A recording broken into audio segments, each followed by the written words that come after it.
Good afternoon and welcome to today's New York City Council hearing for the Committee on Technology. At this time, we ask that you silence all electronic devices, and at no time is anyone to approach the dais. If you would like to sign up for in-person testimony or have any other questions during the hearing, please see the Sergeant at Arms. Chair, we're ready to begin. Thank you. Good afternoon, everyone. Thank you for your patience. I'm Councilmember Jennifer Gutierrez, Chair of the Committee on Technology. Today, we examine how artificial intelligence and automated decision systems are reshaping our city's services. New York City stands at a technological crossroads. While the Office of Technology and Innovation has published and updated artificial intelligence principles and definitions, AI action plan principles, but these are principles. The brilliant minds have been assembled in the advisory network, but expertise without implementation is merely academic exercise. Look across our city. The Department of Education uses algorithms to match our children to schools, Administration for Children's Services, predictive analytics to flag potential child welfare cases, and the NYPD utilizes facial recognition to identify people. Each of these systems makes decisions that can alter the trajectory of a New Yorker's life. Yet when we ask agencies about their AI usage, we get incomplete answers, with some openly acknowledging gaps in their reporting. This isn't just about technology, it's about trust. When an algorithm decides which school a child attends, or when automated systems influence service deliveries, we're not just processing data, we're processing people's lives. If AI is the engine driving our city's future, then transparency must be our headlights. Without it, we're driving blind. The surge in AI nationwide, with over 300 bills introduced this year alone, shows we're not the only ones grappling with these challenges. But New York City has always led by example. We can't afford to follow, we must chart the course. Today, I expect concrete answers to our questions about current ADS and AI deployments, measures for ensuring transparency and fairness, protocols for addressing bias, plans for building expertise, current audits, and mechanisms for community input and oversight. The promise of AI is efficiency, but the price cannot be equity or safety. We must ensure both. Let me be clear, this hearing isn't about slowing innovation, it's about ensuring innovation serves all New Yorkers. It's about ensuring innovation serves all New Yorkers. While the private sector members of the advisory network bring valuable expertise, we need to hear from those on the ground, the caseworkers, teachers, and community members who live with these systems decisions daily. In a city of 8.8 million stories, we cannot let algorithms become anonymous authors of our residents' futures. Today's hearing must bridge the gap between AI's promise and its practice, between Silicon Valley and innovations and South Queens realities, between big data and basic dignity. We'll also hear Intro 199, a local law in relation to establishing an Office of Algorithmic Data Integrity. Intro 926, a local law in relation to requiring the creation of appropriate and responsible use practice for artificial intelligence tools. Intro 1024, a local law in relation to requiring a centralized list of artificial intelligence tools approved to be used by city agencies, and Intro 1099 in relation to requiring reporting on the impact of algorithmic tools on city employees and changes in employment responsibilities due to algorithmic tools. I'd like to thank the Tech Committee staff, Policy Analyst Eric Brown, Ledge Counsel Irene Bayovsky, and my Chief of Staff, Anya Lear, for their work in preparing this crucial hearing. I'd also like to recognize the committee members who are joining us today. Thank you, Councilmember Palladino. Happy birthday. And I'd also like to acknowledge Councilmember Julie Menon, who is going to deliver her statement about Intro 926. Councilmember? Thank you so much, Chair Gutierrez. Today's hearing is critical given how technology can outpace policy. Artificial intelligence in just the past year has, as we all know, become overwhelmingly popular. Earlier this year, the Pew Research Center found that nearly 1/4 of all adults have used the AI chatbot ChatGPT, and I'm one of them, I must say. Governments have also increasingly used AI since these tools can increase efficiency of tasks. Unfortunately, the State Controller's Office found in a report that New York City, and I'll read a quote, does not have an effective AI governance framework. The report additionally reviewed 4 agencies, NYPD, ACS, DOE, and DOB, and found there are incomplete approaches to AI governance. For example, the Department of Education uses an AI tool called Teach to One 360 to identify students' problem areas and strengths. Specifically, it's reported that that tool then creates a personalized daily lesson for students. This tool, however, was not reported to the Algorithms Management and Policy Office under the Mayor's Office of Operations, as established in Executive Order 50 of 2019. That is one of the many reasons why I introduced Intro 926, which would require the creation of appropriate and responsible use practices for artificial intelligence tools that are utilized by city agencies. Specifically, the legislation would allow an agency, such as the Department of Information Technology and Telecommunications, to create rules that establish minimum practices for agencies to follow and follow compliance with AI tools. This could include ensuring fairness, transparency, and accountability in AI decision-making processes, such as testing against bias or identifying and mitigating risks such as data protection. These practices will be reviewed annually and updated along with a report on compliance every 2 years. There are many more cases of AI tools that are creating unintended bias. If our city is using AI tools, then we absolutely must have proper standards and clear oversight. I thank all who have joined me on this legislation, including our chair, Gutierrez. Thank you so much. As the city needs robust guidelines to ensure that we are properly monitoring and reviewing AI tools. I want to thank the chair for allowing me to speak, and I also want to thank the bill drafter, Connor Mealy, and from my team, Jonathan Schutt, Brandon Jordan, and Mercedes Anderson. Thank you so much, and I look forward to today's hearing. Thank you, Councilmember. Today we'll hear testimonies from the New York City Office of Technology and Innovation, followed by testimonies from the public. Now I want to welcome Alex Ford, Executive Director of Research and Collaboration. Thank you, Chair. Good afternoon, everyone. Before we begin, I kindly ask you to raise your right hand. Thank you. Do you affirm to tell the truth and respond honestly to Councilmember questions? I do. Thank you. You may begin your testimony. Thank you. Good afternoon, Chair Gutierrez and members of the City Council Committee on Technology. My name is Alex Ford, and I'm the Executive Director of Research and Collaboration for the Office of Technology and Innovation. Thank you for calling this timely hearing on the administration's use of artificial intelligence, or AI, tools. At OTI, we consider the City of New York to be a national and global leader in our approach to AI policy and governance, and I'm pleased to provide the committee with an update on the progress we've made on the AI Action Plan. The rapid advance of AI technologies has sparked public discourse around the promise and the potential pitfalls of these tools, particularly in government use cases. Although city agencies have used AI tools for several years and publicly reported these tools in accordance with local law, the city lacked a comprehensive strategy for the responsible use of AI. Recognizing the urgent need to provide this framework as more city agencies leverage these tools, the administration published the New York City Artificial Intelligence Action Plan, or AI Action Plan, in October 2023. We crafted this plan, the first of its kind for any major U.S. city, with feedback from 18 agencies alongside expert insights from industry and academia. The AI Action Plan is the first major step in developing a framework for city agencies to carefully evaluate AI tools and associated risks, help city government employees build AI knowledge and skills, and support the responsible implementation of these technologies to improve quality of life for New Yorkers.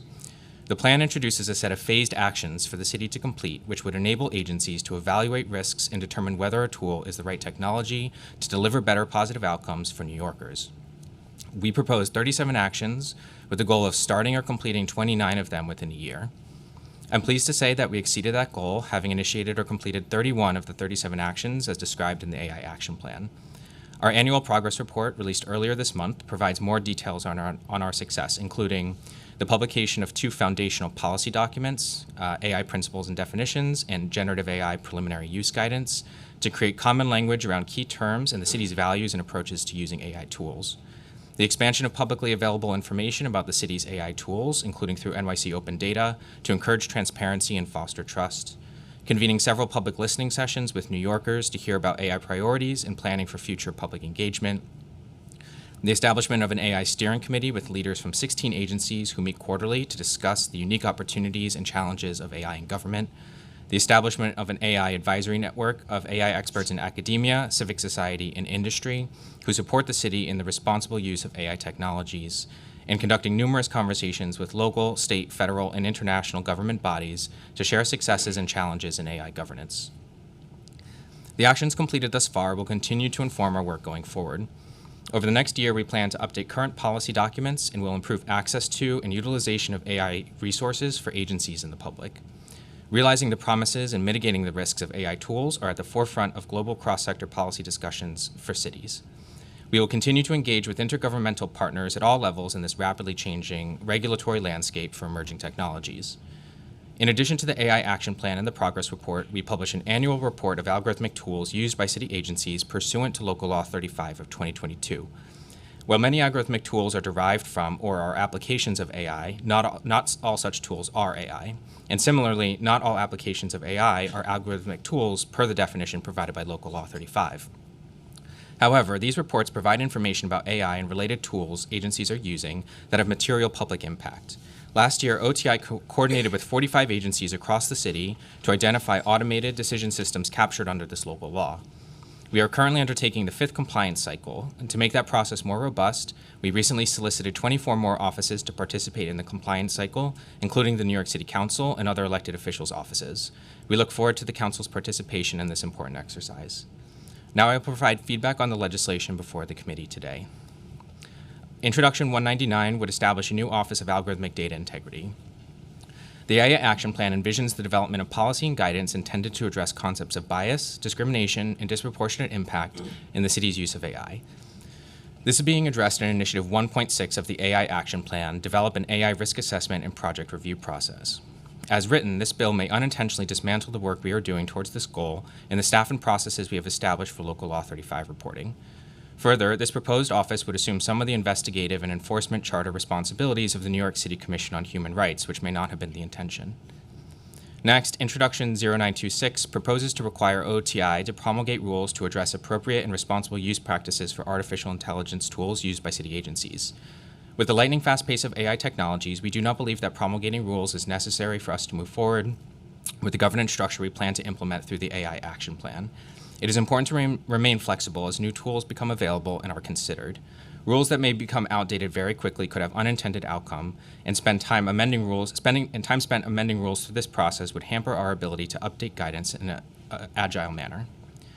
Chair Gutierrez's Introduction 1024 would require publication of a centralized list of artificial intelligence tools approved for use by city agencies. We are aligned on the goal of transparency as it relates to algorithmic tools that use AI. Initiative 6.2 of the AI Action Plan, Establish a Directory of Procured AI Tools and Guidance on Appropriate Use, is currently in progress, complementing our annual Local Law 35 compliance cycle. This expanded listing will promote the visibility of how agencies are using AI citywide and facilitate information sharing across agencies. The legislation, as written, assumes a blanket approval process for a tool that allows its procurement independent of its use case, which is not the city's current process nor its best practice. It would be helpful to hear from the committee what gaps this legislation seeks to address to consider as we continue our compliance cycle. Finally, Intro 1099 would amend annual algorithmic tools compliance reporting to include the impacts of algorithmic tools on city employees and employment responsibilities. I would like to ensure the committee that the work we're doing promotes the responsible use of AI in the public sector. Thus, we view AI as augmenting rather than replacing any of the city's workforce. Specifically, we will evaluate the business capabilities and fitness of a tool to support our workforce so employees have more time to focus on the things that are most critical. With respect to the legislation, individual AI tools are unlikely to have one-to-one impacts on the number of employees, an employee's official duties, or an individual's salary. While we agree that it is important to examine the impacts of AI on our workforce, the bill as written would not produce useful insights. Thank you for the opportunity to testify today. I will now take any questions you have.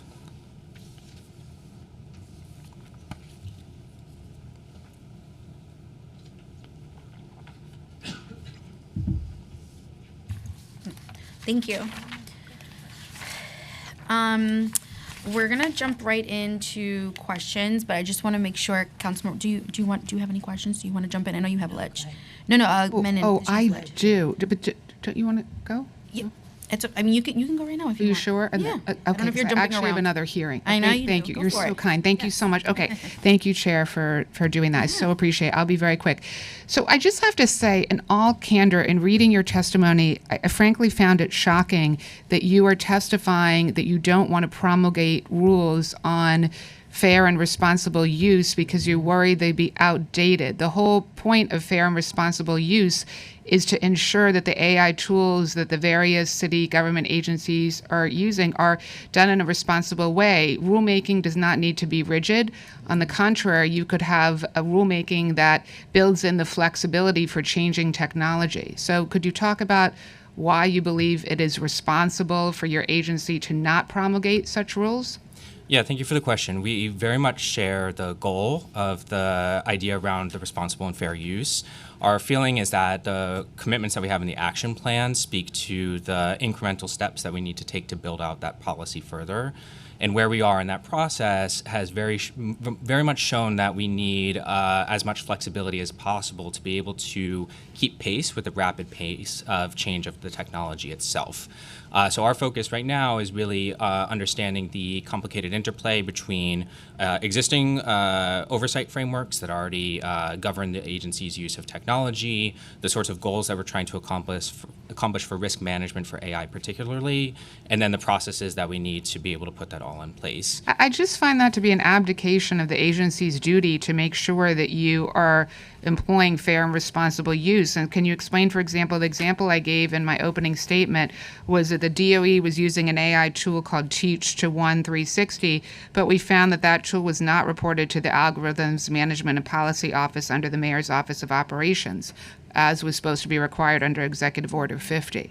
So if things like that aren't being reported, how can we as a council have confidence that you're doing what you need to be doing to really make sure that there's fair and responsible use? I appreciate the question, and again, we definitely share the outcomes and the prospective goals of that. I think our feeling is that as a function of both Local Law 35, which already does mandate a lot of the reporting of the type you're describing, as well as our other commitments to build out policy through the channels that we have at our disposal right now, that's our best option for building out this existing governance or the future governance that we need. Okay. I mean, I'm going to end my questioning by just saying I'm disappointed. I mean, I think as the chair mentioned in her opening statement, we have so many council members who have put in for AI bills. We all recognize the importance and cutting edge nature of AI. It's obviously so important, and we're certainly not looking to stifle innovation. But at the same time, our obligation is to protect New Yorkers. And if we've got 70 city agencies, various ones are using AI, and we need to ensure that it's done in a fair and responsible way. So I just don't understand why you would testify against a very common sense attempt to do so. But Chair, thank you so much for letting me speak Thank first, you, and I look Councilmember. forward to hearing about the rest of the Yeah. hearing. Thank you. Thank you, Councilmember, for joining us, and thank you for your legislation. I think just going off of your responses to the legislation, obviously I'm disappointed because it sounds like OTI is in opposition to every legislation that we wanted to discuss today, alleging that a lot of the benefits would be covered in the action plan. But we have yet to see significant action from the action plan. I know the agency has been super excited that the progress report, accomplished more than you all set to accomplish as far as covering specific principles and so forth. But the council has been working diligently to build trust with this administration, and we think that these specific bills create more transparency, more openness with the public. So just curious, specifically for Intro 1024, I've reread the legislation. I've read it again just now. I'm not certain that I understand where the assumption of a blanket approval process exists, as you stated in your remarks. I don't know if you want to expand on that. Sure. So to be clear, we share, again, a lot of the common goals from the proposed legislation. The action plan is entirely premised around building out the framework that we as a city need to make sure that agencies are responsibly using AI technologies. We also share the sentiment around encouraging innovation and making sure that agencies have the opportunity to innovate, but that we're adhering to the values and principles that we as a city have when it comes to AI.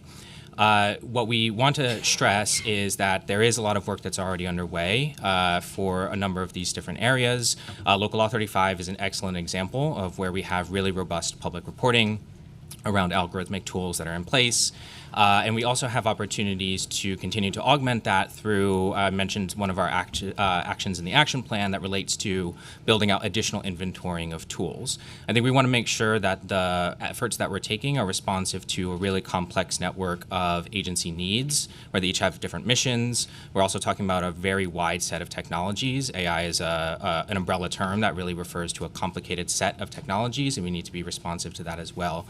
We are very open and want to continue to have a conversation around where public reporting could be improved, leveraging existing pathways and keeping some of the limitations that we have in terms of agency operations in mind.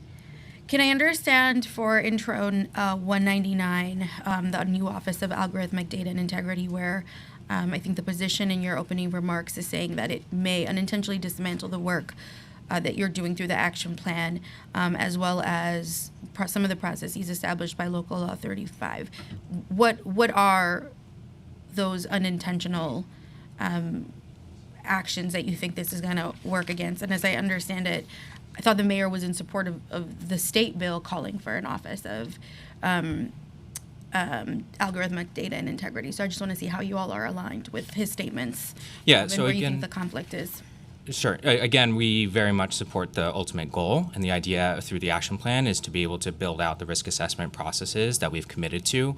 That is the work that's taking over the course of the second year of the action plan, built on a lot of the work that we've been able to achieve so far. Again, we want to be able to focus on where the processes and the policies that we create are mindful and aware of some of the other processes that exist. So when we think about what it means to talk about AI tools, many of them are governed by the same processes that govern non-AI tools, cybersecurity, information privacy, et cetera. So these are all frameworks that already manage technologies. So we want to be responsive to that existing set of frameworks that help us to better make decisions around technology.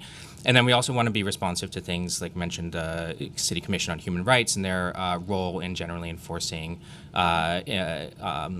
investigations of discrimination. So what we want to focus on is working on the processes and building out these policies that are reflective of the immediate needs that agencies have, but also being consistent and in line with the values that we've put forth in the action plan.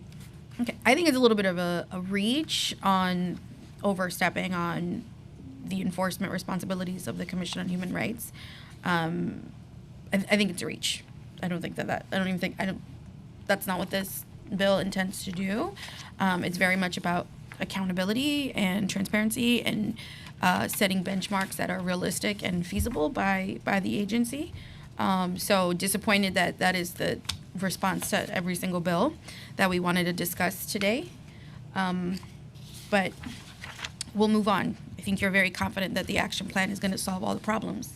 That's what it sounds like. I want to jump into a discussion of the progress report. Specifically, I'll start with the principles, which obviously the report is highlighted around the multiple principles. Executive Order number 3. What role does OTI play in the development, coordination, and implementation of the city's information technology? You're referring to all information technology or AI specifically? I'm referring to Executive Order 3 in the AI principles in the report. Sure. So Executive Order 3, which created OTI in 2022, is certainly the foundation for what we need to approach from a governance perspective, because it enables us as a city to have the relevant expertise all together in one roof. We have our Office of Cyber Command, we have our Office of Information Privacy, Office of Data Analytics, and then the work that we're leading on AI policy and strategy all together. And so EO3 in the creation of OTI is, I would describe it as a foundation for being able to do additional work to even be able to create the action plan. In paragraph 4.0 of AI principles, it says that OTI encourages agencies to consider these principles as they develop and use AI solutions. And I just want to confirm, by the wording of it, it is not mandatory. It's a suggestion about utilizing these principles to develop AI solutions? Yeah, so the principles are there to be able to put the city's position about our use of AI on a clear display and to make it clear these are what we care about when it comes to how the city's approaching AI. But not mandatory. So they're produced Not as guidelines requiring. and best practices for agencies to follow. And as the principles say, there's opportunity to integrate those principles into subsequent work, both at the OTI and agency level. Okay, and what happens if an agency does not follow these principles? So these are not prescriptive processes, so there's no mandate to create a process from those principles. These are the guidelines that agencies should be keeping in mind. And then for each of those principles, we provide a number of examples of what we mean by that, right? This is how you can start to think about the operationalization of what those principles look like.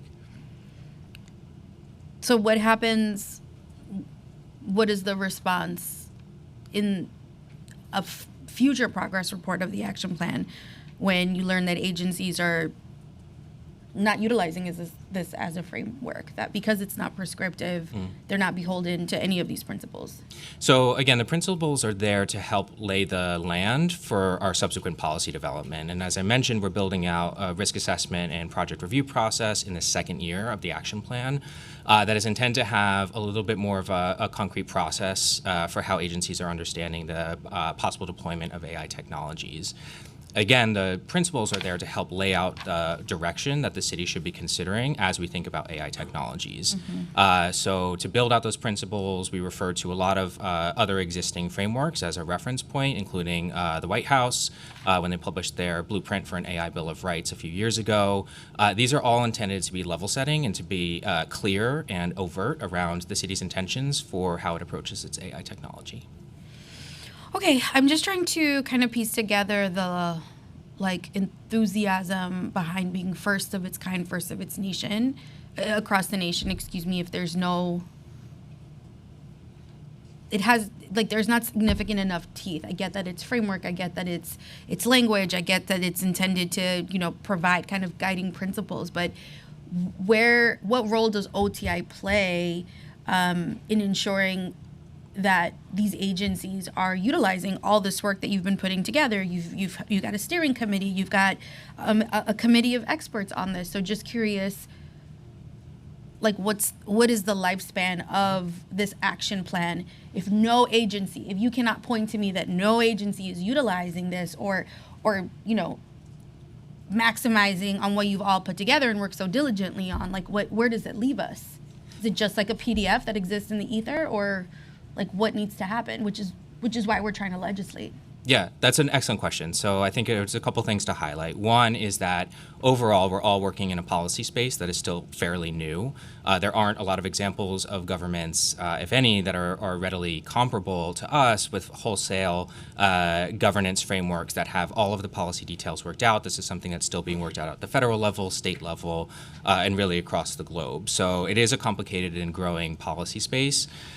We are also still building out our policy. So as you discussed, there's opportunity to build on what we've done so far. In drafting the action plan, we were very intentional to make sure that the steps are sequential and build off of one another. We do very strongly believe, for example, that we don't want to rush into sort of creating new programs or policies if we haven't better understood the current landscape and the current gaps.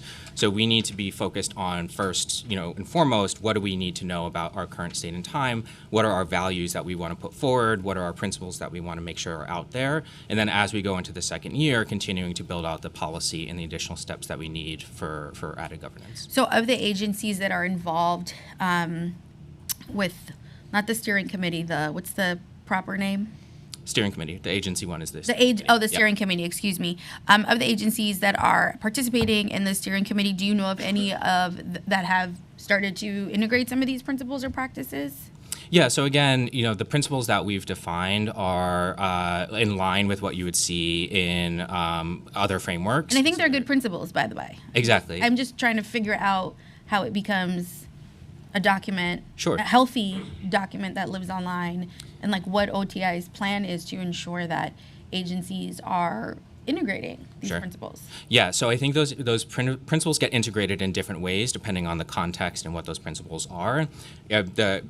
Super easy, straightforward examples are information privacy and cybersecurity. These are major principles for us, but they are also currently premised on existing policy, law, and process. So we have a lot of confidence that agencies are building those principles into their work because there's an existing framework that supports those. Okay. As we think about things like risk assessment, appropriateness of use, validity, these are things that we expect to build a bit more in the policies that are forthcoming. But would also say some of the things that we need to build out through the action plan won't necessarily translate to a written policy, but other activities that the city may be doing. So as we think about training our workforce, for example, which are a number of commitments in the action plan around that, those values also apply, right? And it's not a written policy that says, here's the principle, but we have activities that are supportive of those principles as well. Do you think that this is that having that written, like, formal agreement with every agency, do you think that is necessary to accomplishing the goals of the action plan? I think that's why we wrote the principles down. We wanted to not just hold those in the back of our heads to say, yeah, this is how we want to approach the AI work in the city. We put them down on paper for that very reason, so that there is that reference point. As OTI builds out policy, as agencies do their work, that is OTI builds it, but there's no intention for a policy of enforcement. So again, the policies that derive from the action plan will be specific to a specific business need. The principles are there to set that foundation for what we as a city support from an AI perspective. But if the goal is for city agencies to utilize this, but there's no specific ask on how you all will work with them to make sure that it is specific to them and their needs, I guess. Have you all talked to the mayor's office of operations? Again, great plan. Just trying to understand, our function at the council is to make sure that stuff works and stuff runs in the city, right? And so I believe in the work that you all did. I know it's been a long time coming. It's a healthy plan, y'all, if you have not read it. But if it's not legislation, if you're putting all your confidence in the continued progress of this action plan, if you're saying none of these bills are necessary because our action plan is going to cover it, but you're not giving me any confidence that there is going to be an enforcement mechanism to ensure all the things that we're trying to accomplish in the legislation. So is there a conversation with the mayor's office of operations? How else have you thought about this outside of the action plan then, or the principles? Sure. So if I can give another example, Local Law 35 is a really good one. So Local Law 35 requires all agencies to report. What we do at OTI is we oversee that compliance process. We do a kickoff every year. We just did that a couple weeks ago. Local law has mandated timelines for submission, so we're the ones who keep on top of the deadlines and get all of the agencies to complete their compliance reporting. And through the action plan, we actually already committed to an expansion on Local Law 35, reporting more information than just what is required by law. And that's because transparency is one of those key principles. And so again, what we want to be able to do is take those principles and not say this is a checklist. This is instead a guide for how we think about a range of other processes and activities. So as we do Local Law 35, we'll enhance the transparency and the accountability of what agencies are doing by what they report. Thank you, and I'm sorry, I want to apologize. I want to acknowledge my good friend, Councilmember Eric Botcher on the committee. My apologies. So like I said before, so I know I'm repeating myself, but I'm just it just seems like there's no real pathway for, enforcement is not on the agenda at this point for the agency, correct? On AI, it's we've put out this report, we've got principles, we really want you to follow them. We've done a lot of work for it, but as far as ensuring that agencies are complying, you're not there yet. So I would say that there isn't a singular enforcement mechanism because there isn't a singular thing that we're trying to enforce, right? The AI action plan is intended to be broader. You're not trying to enforce risk assessment or that is an example of one of the things that we're enforcing when we do build that out. Local Law 35 is something that's enforced. But the action plan has a lot of other activities built into it. I mentioned skill building for staff, right? Mm-hmm. That's a series of activities that we want to do to make sure that the city's workforce is equipped to work with AI. I've also been looking into what agencies' needs are with respect to procurement. We've been doing public engagement and listening sessions. So each of these activities takes a little bit of a different form. When we talk about policy and process, to the extent that we build out enforceable policy, of course that would be enforced. But again, some of these activities don't take that form. They take the form of, say, a resource or another activity. And so I just want to be clear that there isn't a singular. Yeah, it's not a laundry list of things that Exactly, agencies it's not a have to do, checkbox. but there are opportunities, certainly opportunities there. And I think in certain agencies, like according to the local law 35, like the reporting, there are some agencies utilizing AI, more AI tools than some that are using none. I think it's also an opportunity for agencies that are using none to really start working with you all to think of how can we improve services, right? Is utilizing an AI tool something that we can do? So I think I'm just saying there's opportunity there. Again, it's not a laundry list. It's some of them are suggestions, some of them are just resources. This might be helpful, but the action. I just think the action plan to me means action, means we're doing something, and this is how we're going to check that it's happening responsibly. And so that's why I'm pressing you on it, because I just feel outside of legislation, the agency has not laid out a pathway to do that, is my opinion. But you can respond to that. I think that there's a large number of activities that we've completed this year. We're up to 31 out of the 37 that we've completed. Certainly acknowledge that there are some of the bigger ticket items that are for year 2. I mentioned the risk assessment process. Procurement terms and standards will be another one. But we have done a huge amount in terms of public engagement. We ran 3 public listening sessions this summer and have intention to do more. We provided some of our preliminary guidance, not just on principles and definitions, but also some preliminary guidance on how agencies can think about best practices for generative AI. So there really is a lot of activity that we've been doing over the past year, and the progress report is intended to capture as much of that as we can, acknowledging that it is a lot of work and it takes a diverse form for summarization. Okay. I'm going to ask a couple more questions, and I'm going to pass it off to Councilmember Palladino. So like I said, I agree with so many of the principles, and again, want to acknowledge that it took a lot of work. There's no shade being thrown at all. I think it's a robust document. Obviously, anticipating more progress reports, but I think it's a big undertaking. So I just want to acknowledge that. And one of the principles that we agree with, or that I agree with, is validity and reliability. And that piece states the city should therefore assess whether AI solutions are valid for their tasks. And I just want to confirm in that sentence, the city's referring to OTI. So the principles are intended to be used by any city agency. They're intended to set the best practices that the city should consider as they move forward with AI technology. So agencies on their own can assess whether AI solutions are valid for their tasks. It's OTI, again, providing this guidance is not necessarily comparing notes, is not assessing. Right. So agencies are the holders of their business needs, right? They're the ones who know best what they need to do and what problems they have and what solutions they're looking to fill.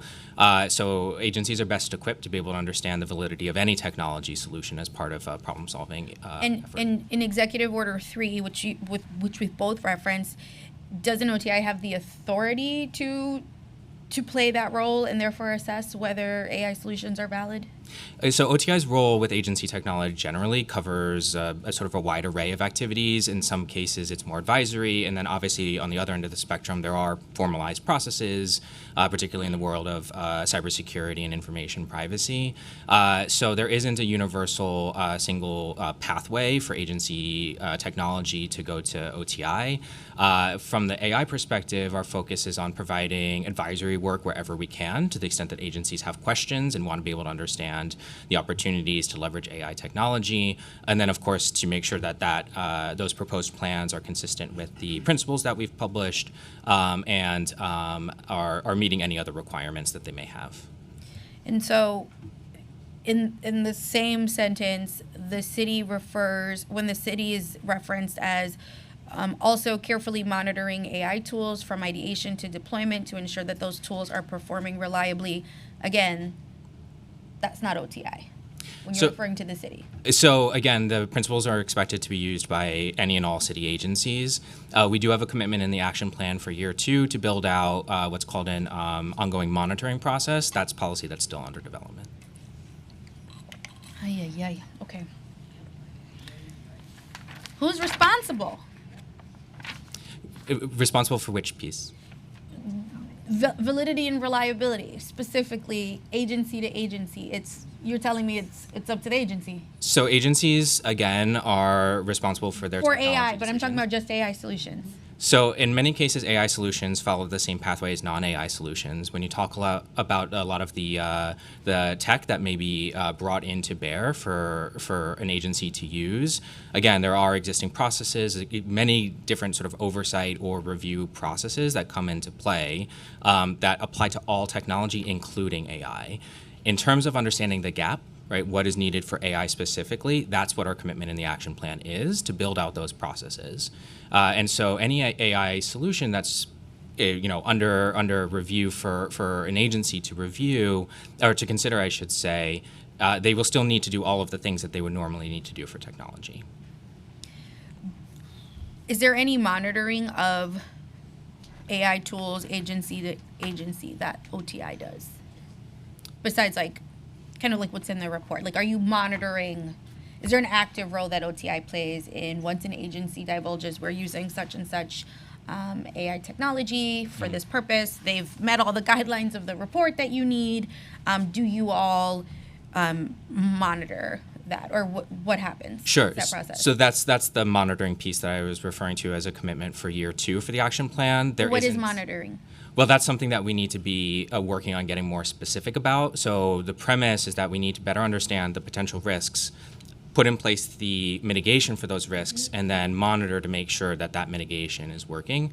That's not a process that exists for us to pull off the shelf. There isn't a lot of examples for us to just take a playbook and apply here. So we really need to be reflecting on what the agency's current problems are, what policies we care about, and then how we actually operationalize those. So Okay. that's what we're building from scratch. And monitoring, so it's something that you're building out, as I understand.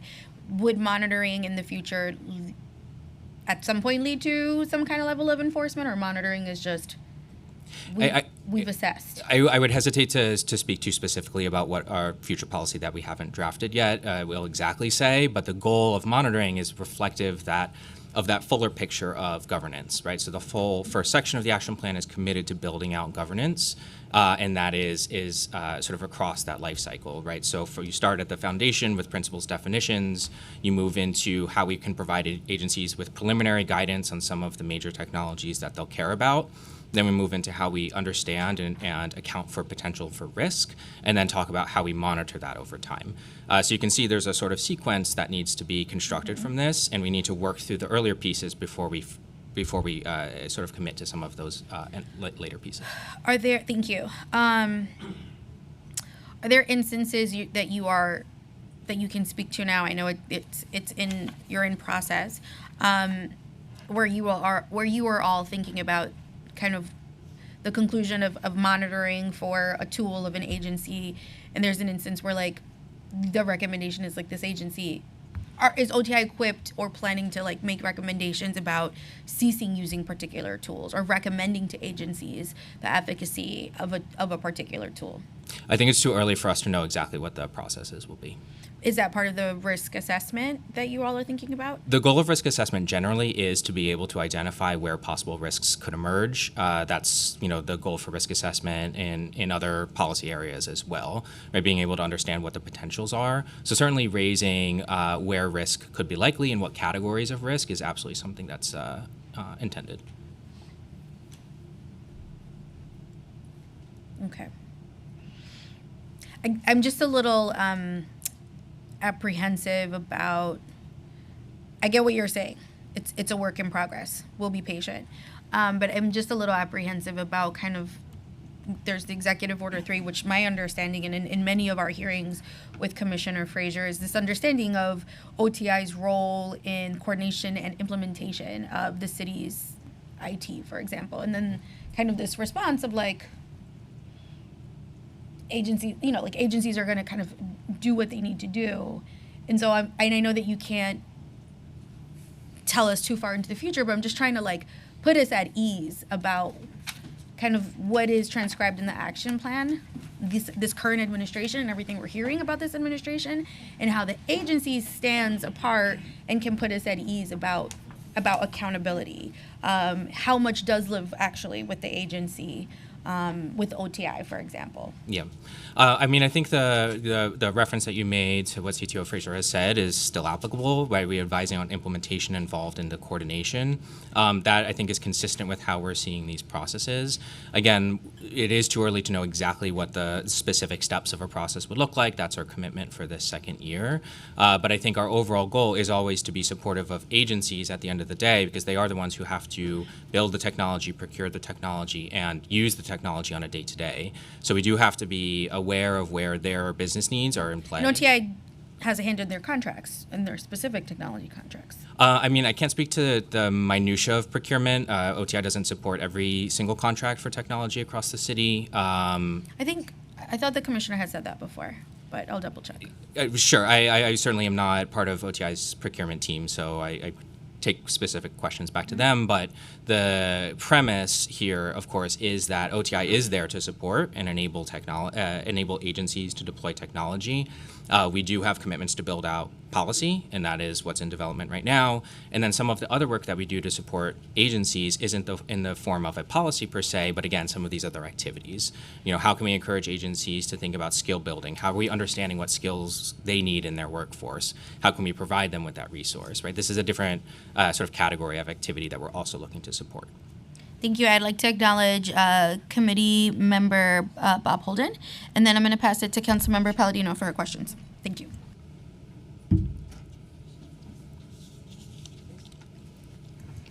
Good afternoon, everybody, and thank you very much, Chairwoman. I'm as baffled as you are about a lot of things.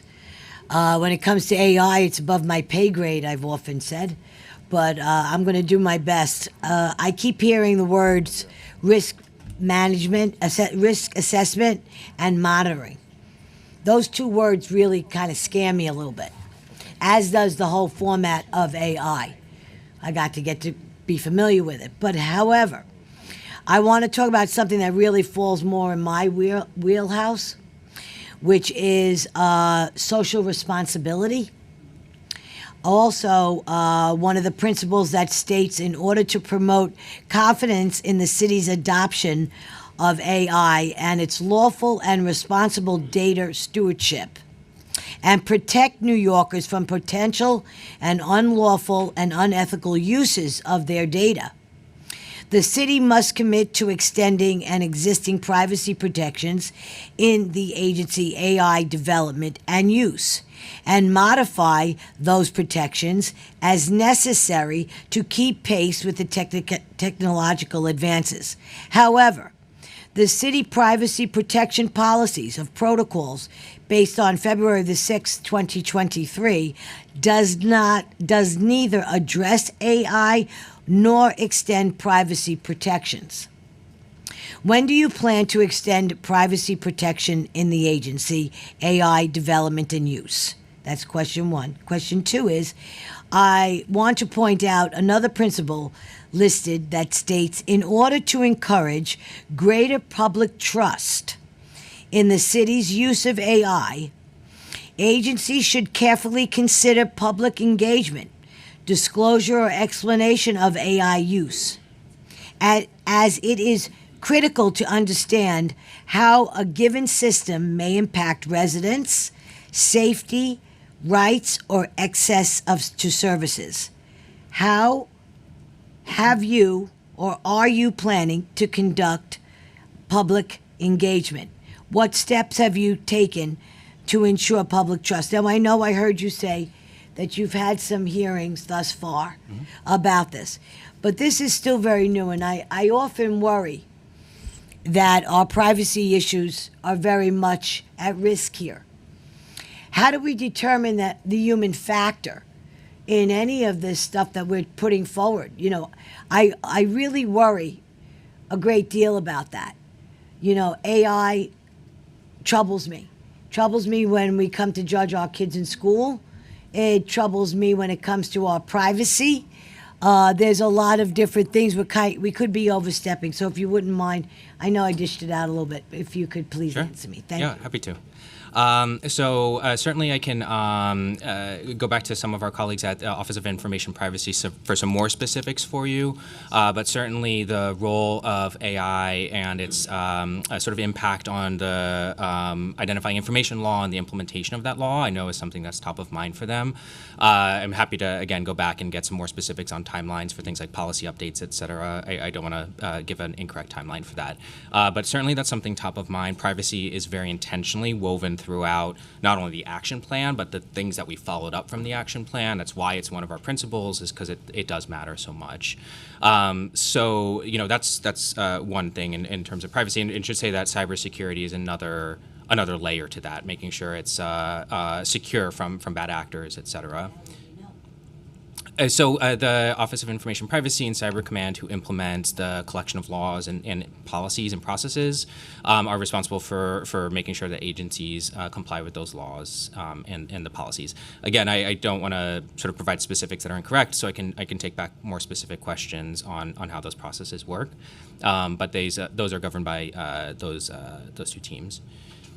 In terms of public engagement education, we agree strongly. We had a whole commitment in the action plan to do public engagement. As you said, we did 3 public listening sessions this past summer that were really well attended. We got amazing feedback from New Yorkers who spoke to us about what their concerns and their priorities. Sorry?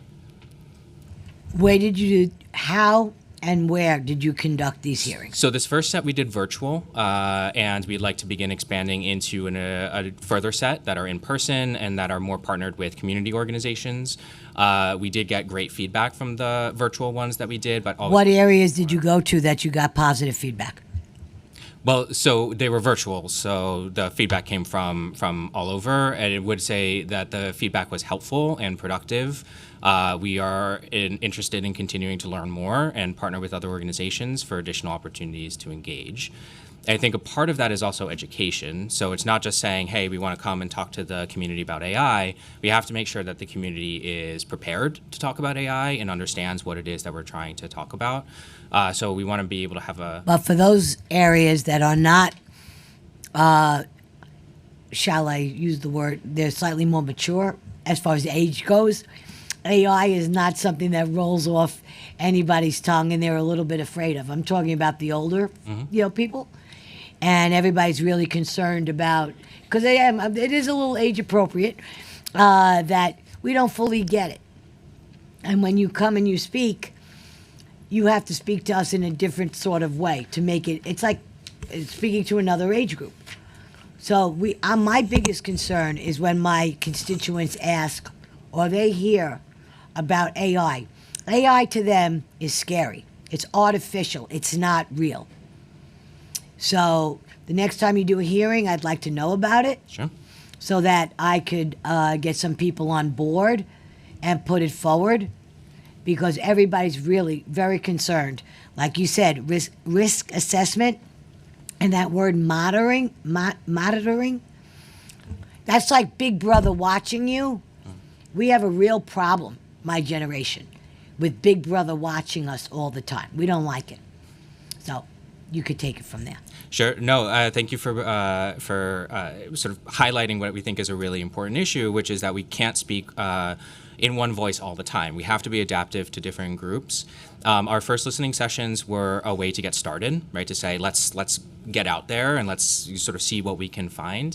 Again, we were really happy with the way that they went. We were able to get, people who cared about the topic, but we'd be more than happy to continue targeting specific audiences, making sure that we're speaking to constituents in groups who matter, for your perspective or others. So we'd be happy to. Because it's hard enough now when people call about a phone bill or a Con Ed bill. Let's just use Con Ed as an example. If you ask a question and they ask many, I ask many, and it's taken out of their box that they're used to reading, it's a script that they're used to reading from. Now, when we hear, I'm just giving you the social type of thing as far as age goes. They are finding it very difficult to get their questions answered. And everything is automated. automated. It's press 1, press 2, press 3. They're not talking to a real person anymore. So if their question goes outside that box, how does that help them? How does that help people? So continuing to highlight some of the sort of more pressing questions that people have today, particularly about those public-facing tools. Part of the reason to do public engagement, of course, is to better understand where people's priorities are, whether it's about what you described, how they're sort of accessing customer service, et cetera. Yeah. And I think, the reality is that the complexity, or I should say the diversity of AI tools means that there isn't a simple single answer to that question. No, I'm sure. But certainly, we do want to care about what constituents need to know, right? What do they need us to know so that as we think about responsible deployment of AI, that we're keeping that in mind. That's a key factor. Okay, thank you. Thank you, Councilmember. Are you ready? Yep. I'd like to pass it to Councilmember Eric Botcher for questions. Hi. Last fall, the city announced that you were releasing the first chatbot in the city's history that would assist small businesses around the city. And in the spring, it was announced that it was reported that the chatbot was giving incorrect information to users. The chatbot told some users that it was allowable to take a portion of their employees' tips. The chatbot answered that it was allowable to discriminate on source of legal income. Can you give us an update on the chatbot since all those stories came out in April? Is the chatbot now giving accurate information, or are those issues persisting, and what efforts are underway to address it? Sure, thanks for the question. I will speak at a high level. I'm not the business owner of that particular tool, so happy to take back more specific questions for the team there. There were enhancements that were made earlier this year, upgrading of models, et cetera, that reduced the number of errors and the instances of information given when it should not have been given, which is one of the key issues. Again, I don't have the specific quantification of that. I can go back to the OTI team for more specifics there, but what we have found is a reduced set of errors and overall positive interaction between users and the chatbot. What kind of testing was done prior to the launch of the chatbot to ensure its accuracy? That's the sort of detail that I'll need to go back to the team at OTI for. And do you, based on just your knowledge of the technology, do you know what would cause a chatbot to give inaccurate answers? So, I mean, I think the use of the term inaccurate answers is sort of an umbrella term, right, that actually covers a couple different categories of output. There's whether or not it's responding to a question that it's not supposed to respond to, whether or not it's coming up with the right sequence of words. So there's a dynamic set of factors that could lead to that kind of inaccurate output. These are components of the technology that need to be understood and addressed and mitigated, which is why efforts were made to improve the performance of the tool earlier this year. With ChatGPT and other tools, it often only contains information up to a certain point in time, sometimes even a couple years in the past. Does the chatbot that the city's using, does that have access to like real-time developments and changes in city policy? I can't speak to the specific set of data on which the chatbot is either trained or currently pulling information. The information that it pulls with respect to small business services, which is its intended output, of course, is confined to the set of data that it's supposed to report on. Based on what you do know about the chatbot, you feel comfortable saying that this is a tool that's effective for small business operators in New York City, and when they use it, they will be getting accurate answers to their questions. Yeah, that's a great question. I think one thing that we always want to be sort of clear up on front, that it's the direct business owners of the tool, the ones who are using it, who really need to make that sort of definitive call on how effective is this? Is it doing the thing that we need it to do? So happy to take some more specific questions back for colleagues at OTI. In general, the chatbot was developed and is presented to the public in a way that's consistent with our AI principles, transparent, has language around its use and how it is intended to be used, what sorts of limitations it may have, et cetera. And my understanding is that, again, user experience is generally quite positive. Thank you. Thank you, Councilmember. I'll pass it to Councilmember Bob Holden, who's got questions. Thank you, Chair. And I'm sorry I was a little late with their I'm on environmental and with their hearing my bill today, so I got to run back there. But if I do ask a question that was answered, forgive me. Is there a place where people can file a complaint about ADS or AI used by a city agency? And there is currently no public-facing platform that provides a mechanism for receiving public comments and questions about specific ADS used by city agencies. Do you agree that such a platform is necessary to ensure transparency and public trust? We very much support whatever we can do to make sure that public trust and transparency is paramount. Right? That's why we have Local Law 35. That's why we report above and beyond what's prescribed in the bill. In terms of thinking through, opportunities for redress, et cetera, what we sort of need to be aware of is where those processes exist that are not unique to AI. Right? Our agencies may have processes for how members of the public are intended to get in touch with them, to talk about decisions that have been made, whether or not that decision involved automated decision making or not. So as we think about our landscape of policy, what we want to make sure is that as we think about what is particular to AI, that we're also accounting for what already exists that addresses some of those needs, but maybe without the AI label on it. So your office will establish protocols for investigating complaints or inquiries? I mean, has to be, you're working on that.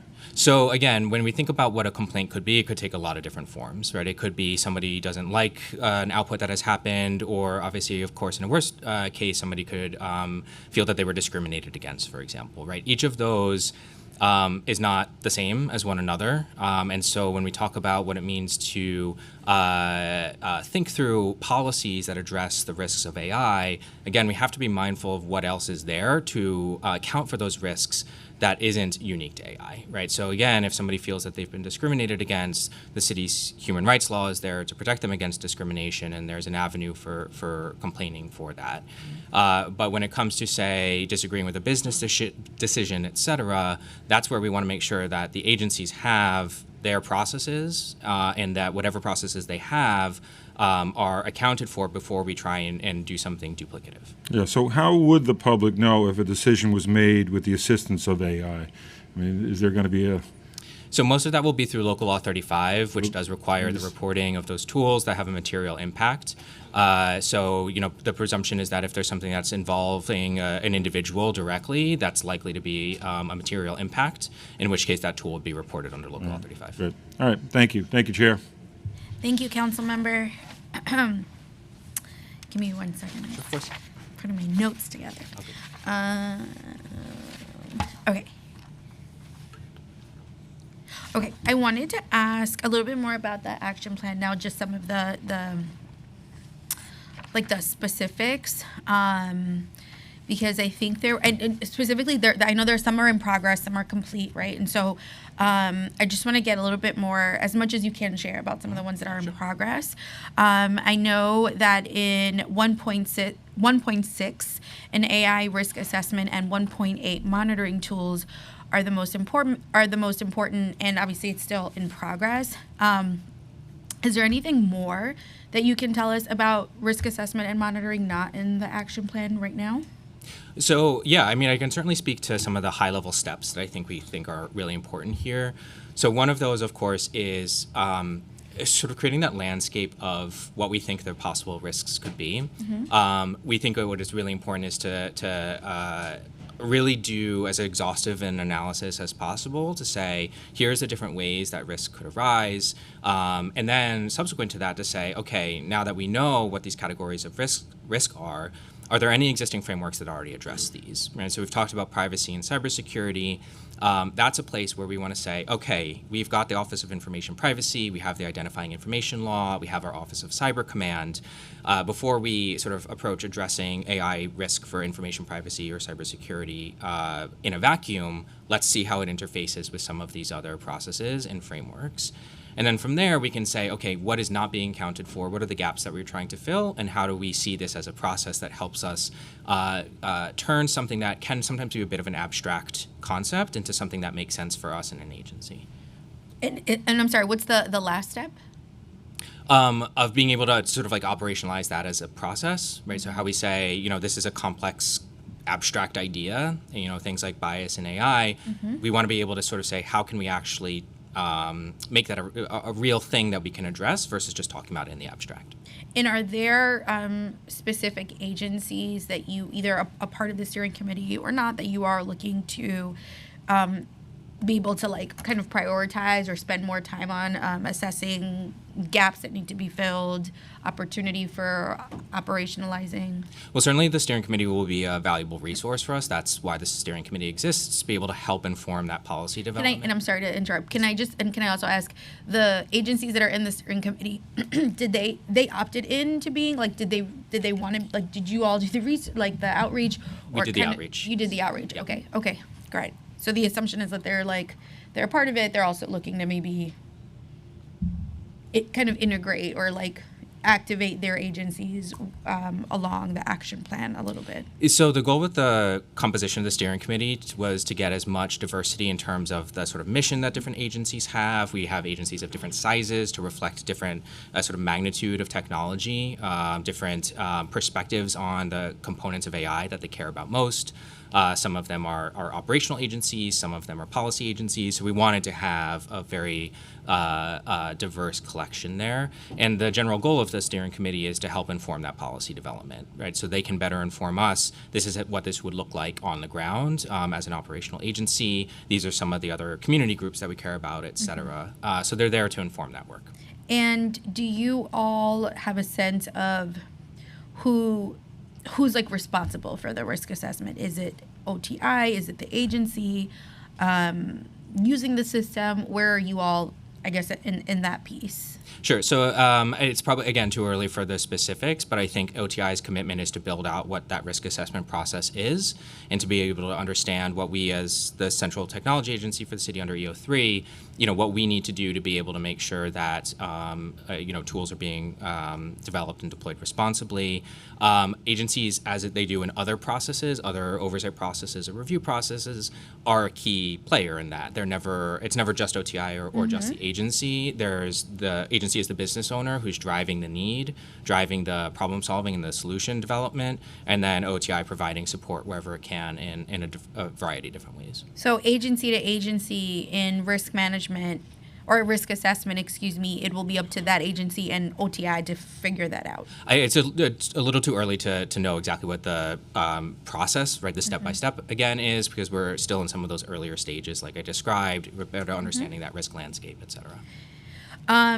Do you think that the results of these assessments will be made public in the progress reports or just public by the agency or OTI?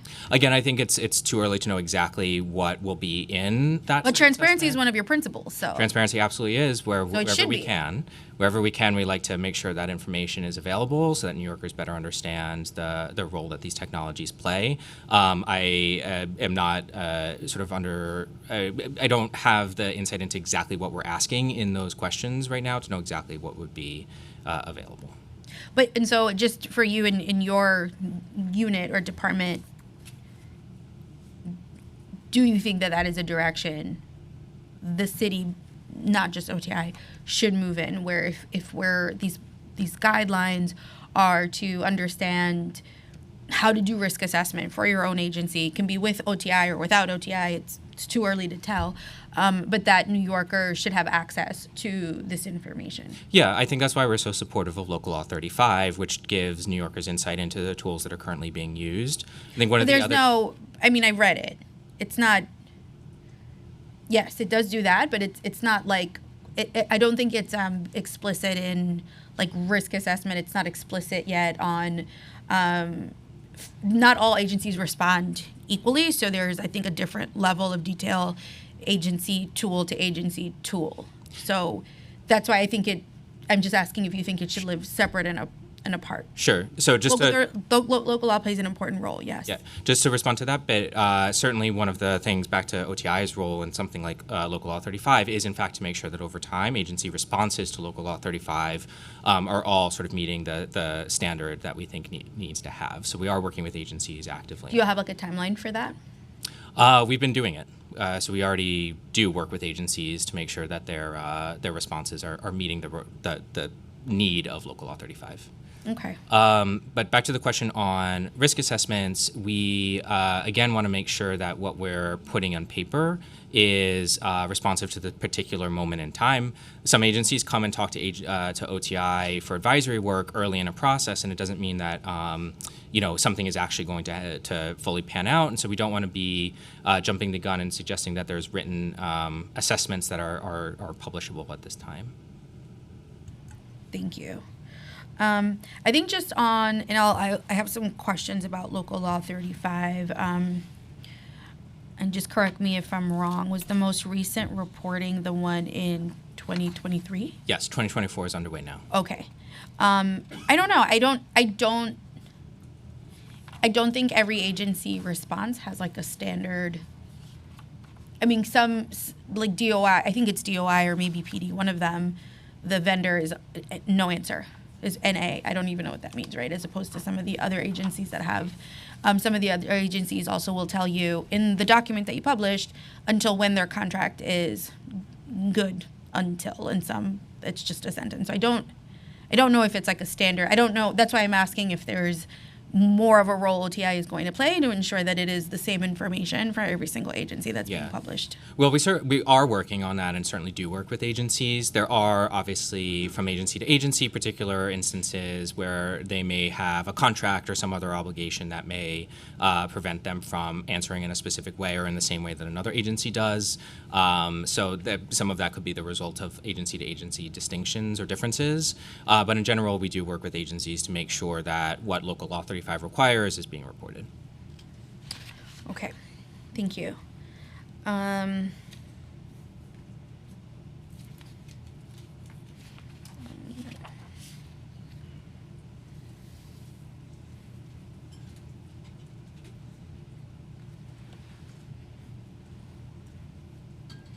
For initiative number 2, building external relationships, in progress? A number of things that we've been able to do, but obviously continuing to do more. Okay, but so like not done. Yes, correct. There's still some things that we still want to do there. What? How do you all define external relationship? So we wanted to, when we were drafting the action plan, we really wanted to not miss the opportunity to tap into the academic institutions that New York has, the civic society organizations that the city has, our own tech industry. We wanted to be very clear that there's external views that really could sort of help us come up with better strategy, policy, et cetera. So really, anywhere we can find opportunities to partner with an academic institution. You've got Vicky Palladino. Yeah, exactly.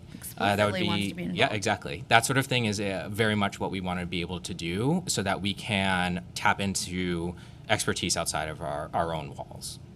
And are you all thinking about the external relationship development as like you are kind of touching on this as often as you are looking to release your progress reports? Is this like ongoing? For sure, yeah. Both the external engagement and the public engagement are intended to have sort of these ongoing activities. So our advisory network, which exists to help to structure some of that support, is not a one and done. We engage them periodically to be able to inform on a number of different reasons. And I guess I know you said it's ongoing. And is there a particular phase that we are in now For building external relationships, is there anything that you can highlight kind of that you're working on right now in this piece? Sure. So our biggest achievement for the past year was standing up the advisory network. So that collection of individuals, they represent a diverse set of sectors and industries, and they're intended to be able to help us tap into individual expertise when we need it.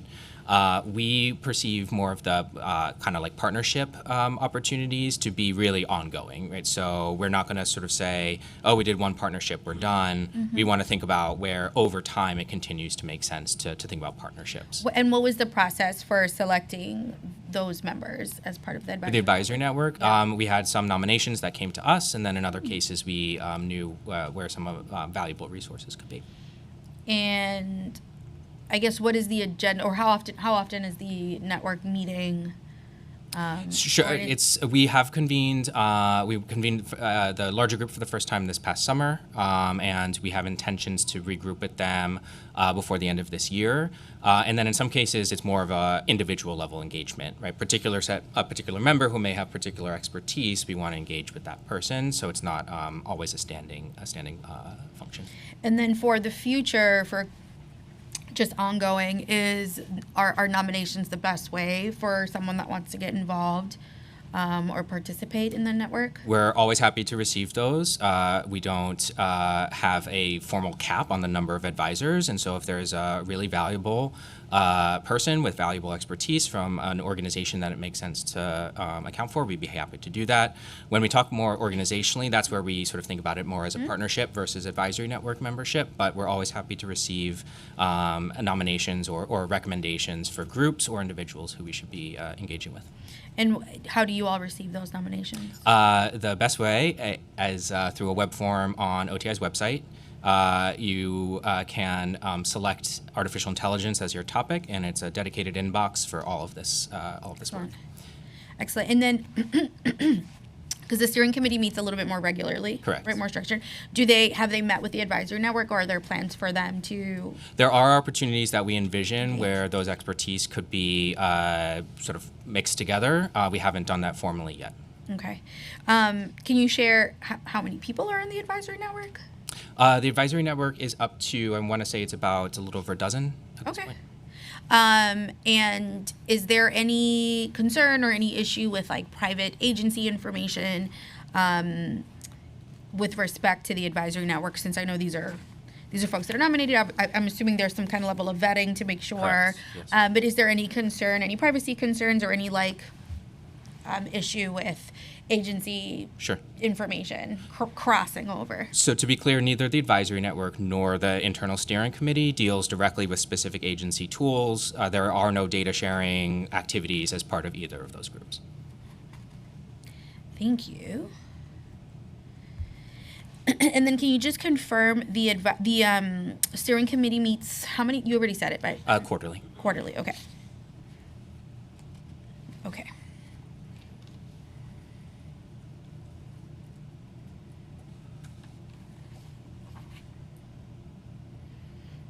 So agencies have not shared any direct agency information. With the advisory network members? Or just within the steering committee? Well, certainly agencies could volunteer information about, their AI priorities. That's what we want them to do, to talk about where they, see their vision, et cetera. But again, one of the activities of the steering committee is not to review individual tools or to share data derived from or utilized within a specific tool. Okay, thank you.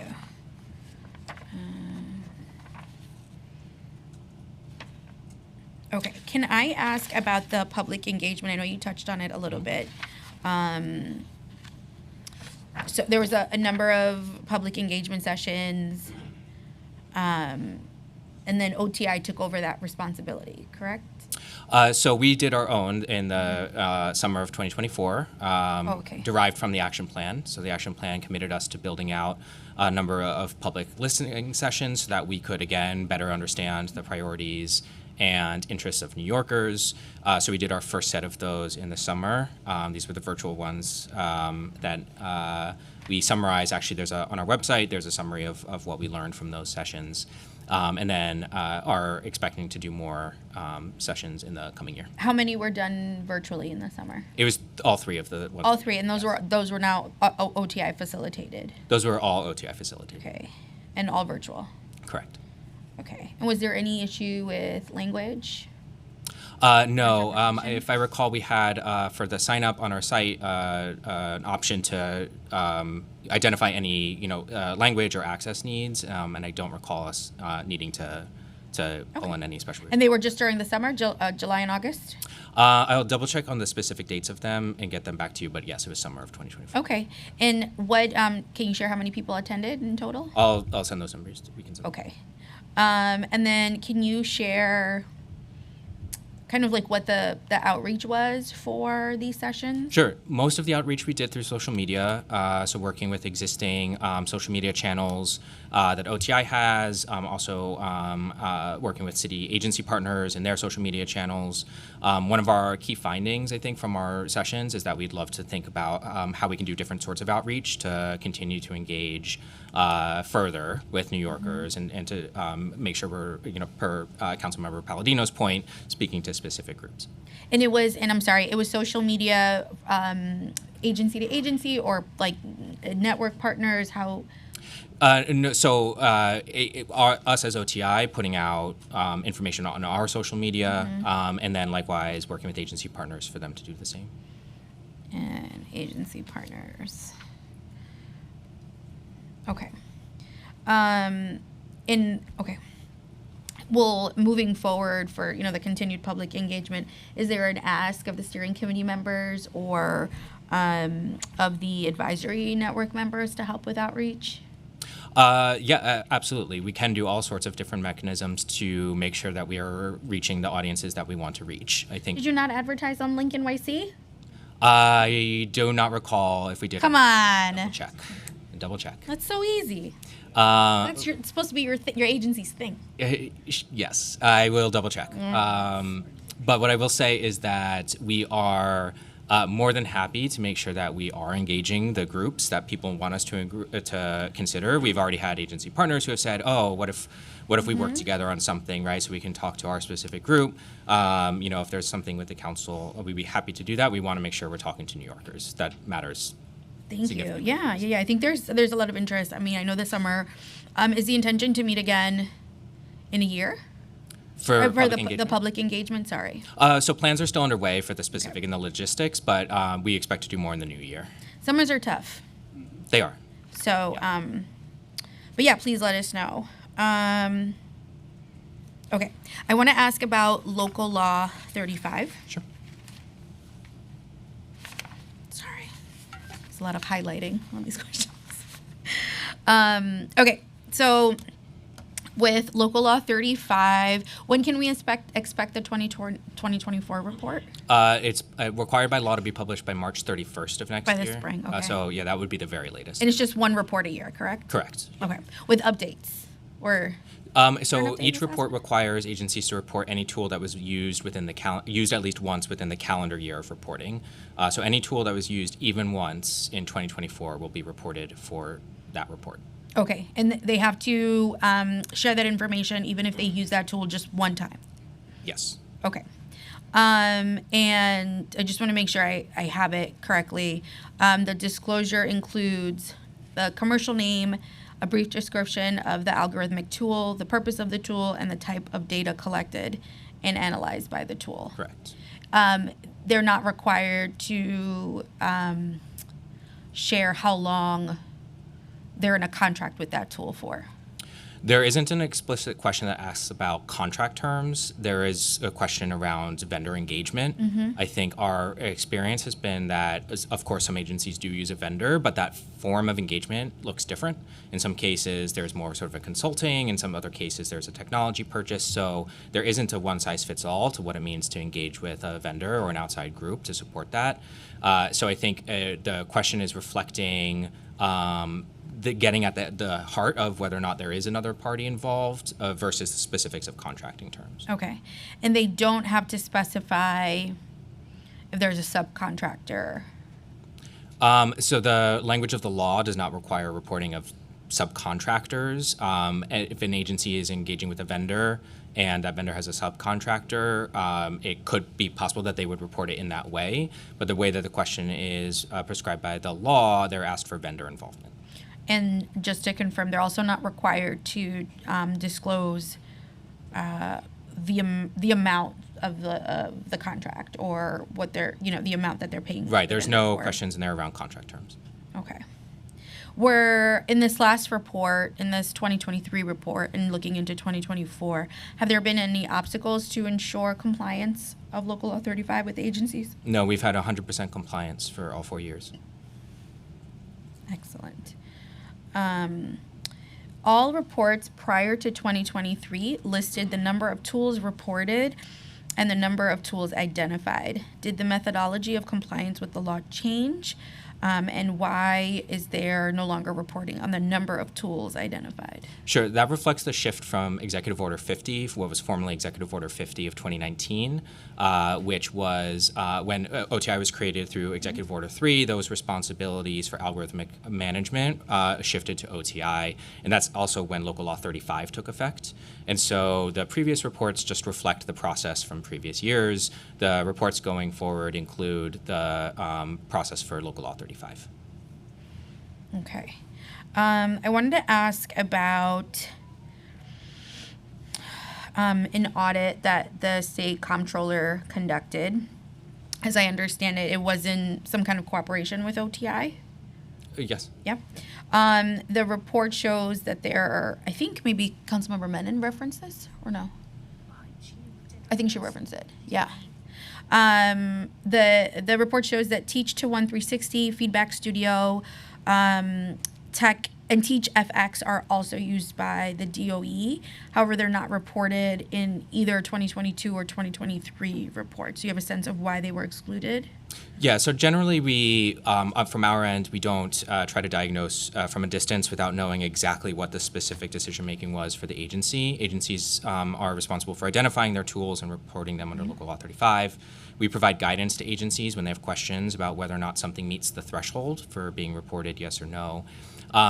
So I don't have the specifics behind the decision-making for DOE there. In general, in order to be reported for Local Law 35, a tool has to meet 3 criteria of the definition. It has to be derived from sophisticated data analytics, including AI.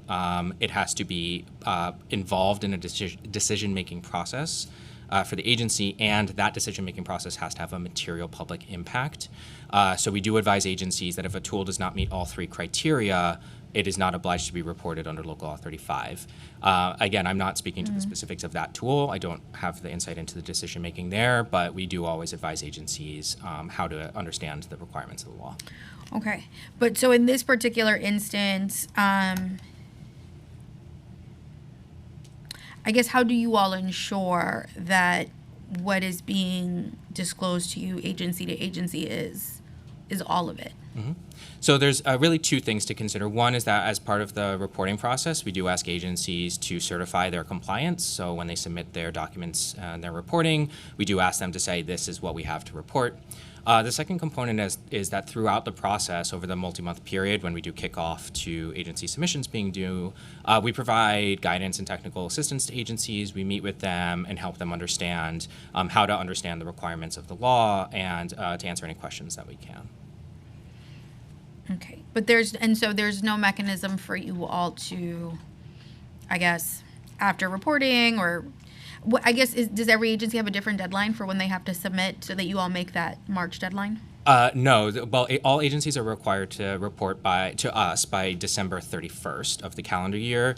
That gives us until March 31st of the following year to collate, review, et cetera. Okay. But in those 3 months, you're not double checking. We do often work with agencies to better understand the materials that they've submitted. It's, again, up to the agency to identify the tools that they have to report. That is their obligation under the law, and we do ask them to certify their results to us. Okay.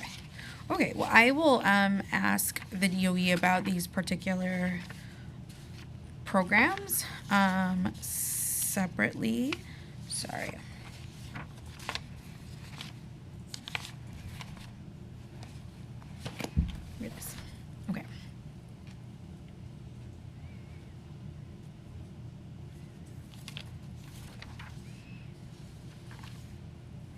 Okay. Can I ask on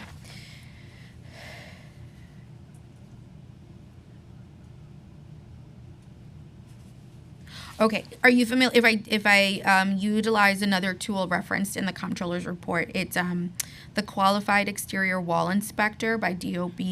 Are you familiar with that particular tool? It was in the state comptroller's report. It's used to identify facade defects. I am familiar with the report, but can't speak to the specifics of it. Okay. Can you share why that one was not included in the report? My understanding is that your office did review and respond to that particular tool, but it was not published in the Local Law 35 report. So I can't speak to the specifics for DOB's decision making about excluding or excluding, including or excluding any tool. Again, that's the agency's obligation, is to make that determination.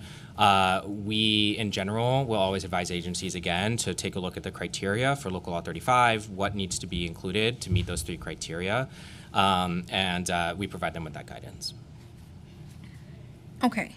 I guess just because you were in collaboration with the state comptroller on the report,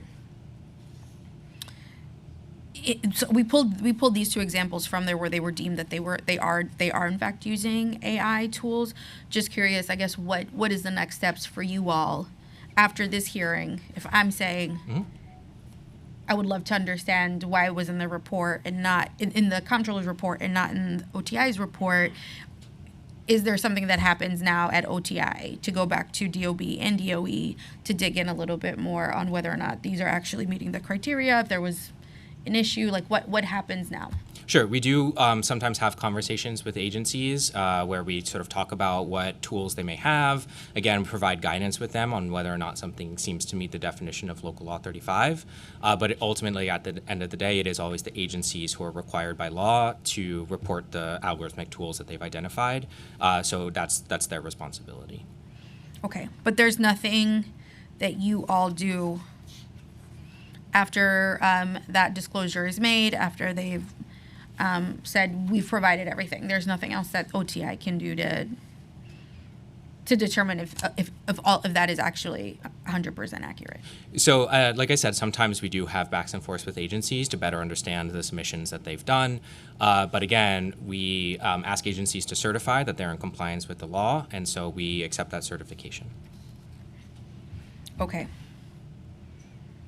If I come to you and tell you, I strongly believe you need to kind of re-engage on interaction with the agency because of some of these tools, is that something that you all can do? We are always happy to provide agencies with guidance on Local Law 35. We do that before, we do that after. So any opportunity to work with them, we will always take. But ultimately, at the end of the day, they need to be the ones who are identifying the tools that they have that meet that threshold and that need to be reported. Okay. I mean, DOE I'm less concerned about because they actively submit for Local Law 35. DOB, as I see from the 2023 report, has 0, and this is something that the state comptroller highlighted as well. I'm probably more concerned about ensuring that they are complying with Local Law 35, so I'm making that request. Happy to sort of go back to anything that we have and to take any additional conversations from there. Thank you. Local Law 35 requires listing a list of vendors that developed ADS tools used by city agencies. In the reports, including in the 2022 report, a vendor in at least 1 or 2 occasions is identified as NA. Is that no answer? So NA could either mean that there was no response to that question, right, or that it was not applicable. That's an example of where we're trying to include better standardization of response types so that we can make sure that there's no ambiguity about that. But as I mentioned earlier, there are instances where agencies may not be legally able to disclose a piece of information. I'm not saying it's just the vendor one. It could be a different piece of information about a tool that's governed by a different framework that governs the disclosure of that information, and Local Law 35 does not ask agencies to violate any other legal obligations that they may have. Okay, I can understand that. Are there instances where if it's created in-house that would read as NA, or is it specifically Right, that just would be possible. So again, we're building out, I think you would call it more of like a style guide to make sure that there's no ambiguity in that reporting. In previous years, it could have meant that there was either no vendor or maybe they didn't have information. I think so. I think the reporting for DOI, if I'm not mistaken, where it said NA, I think it had that caveat, but I think in other instances, We're happy to take a look It to make just sure, read NA. yeah, that the information that's being reported is of as much value as it can be. thank you. And my next question is related to PD reporting. According to reports, PD has been using facial recognition since 2011. The report indicates that PD uses DataWorks as a vendor for their facial recognition tool. However, there are many materials that show that NYPD also used OpenAI tools as well. Can you share why the report only identifies DataWorks? I don't have any insight into the particulars of the tool or its vendors. This is my second request, Happy to. please. It's just pretty public is all. And so that's why I was very curious about kind of what mechanisms you all have. I know it's not quality assurance, but it's like that level of like, we need to make sure that what we're publishing on our letterhead is 100% accurate. And them using OpenAI tools is very public. I wanted to ask about another NYPD reporting of ShotSpotter. I don't know if you're familiar I'm familiar. with it. And so it's a tool that they use to capture audio to identify gunshots. And there are many reports, including that of New York City Comptroller, indicating that the tool is not working properly. And nevertheless, PD is up to renew their contract, I think next month, or this month? I think it's next month, with SoundThinking, who's the name of the vendor. Curious if you all, I guess when a particular tool has kind of this level of public attention about its efficacy, PD very recently put out a statement about, they share the numbers of like whether or not this is actually doing its job. If you all examine that tool, like does OTI play a role in saying like, you've submitted your data for the report for Local Law 35. We would love for you to like look at your contract. I guess like what does OTI play a role, or is it just give me the information and we'll publish it?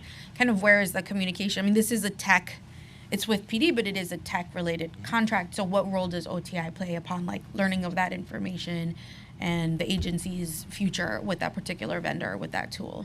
Sure, that's a great question. I would say from the perspective of Local Law 35, Local Law 35's goal at the end of the day is transparency and essentially a sort of inventorying of how these tools are in use in city government. And so what we do with that information is make that publicly available. We recently started publishing this on Open Data, so that's even more available.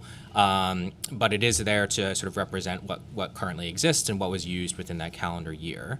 I don't have the specifics on the two tools that you mentioned, but we'll say that in general, we're available to support agencies in a number of different ways. Again, sometimes that takes the form more of advisory work. In other cases, that's a little bit more prescriptive if it comes to things like some of the cybersecurity reviews, et cetera. But in general, we want to be able to be supportive of agencies where they need our assistance. Okay, thank you. I may have some more just related to that down the line. Okay, and then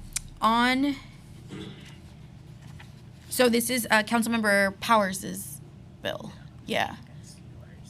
Oh yeah. Okay. No, I apologize. Sorry. I just wanted to ask on Intro 199. Can you share how many employees from your office are working on Local Law 35 on the report? Sure. So we actually have a dedicated staff member whose focus is Local Law 35, our algorithms reporting Who's manager. this brave soul? Renata Garrica, sitting here in the front row. Thank you for your service. And then in addition, myself and Jihao Chen, who's our director of AI and machine learning, oversee all of our AI work. Okay. And can you share how many of your the OTI staff is working on the AI principles and action plan? That's the same set of individuals. We Oh. do bring in additional expertise from within the agency to support in specific ways. Okay.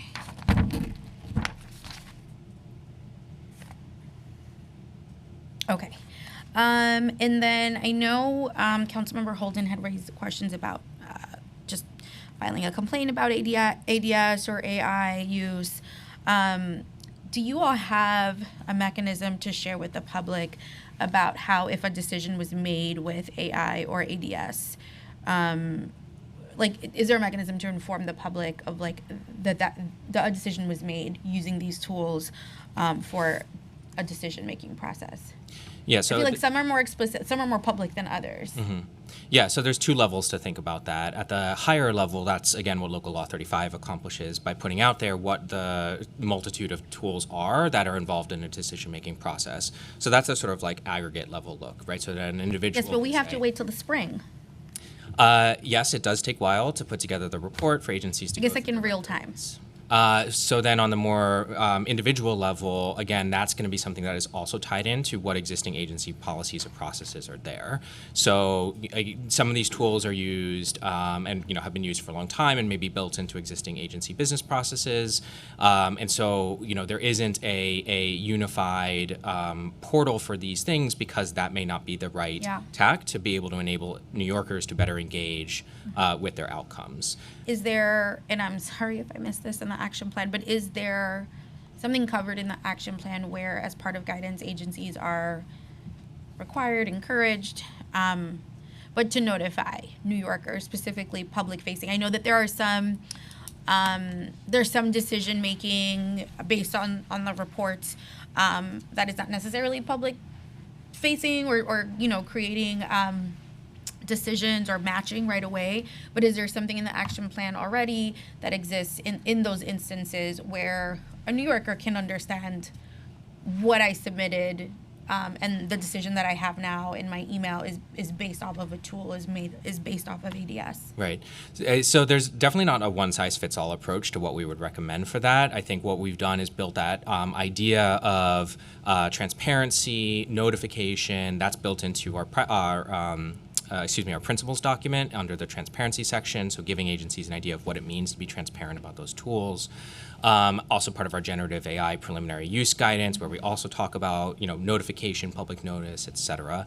So it's less around building a singular process and more about making sure that we are instilling the values of transparency and accountability within city use citywide. But and I understand that. I totally understand that. I think the DOE is one of those examples where the high school process, right? You understand. I think most New Yorkers understand that there is a process. There is, this specific lottery system. I forget the name of the process, the selection process.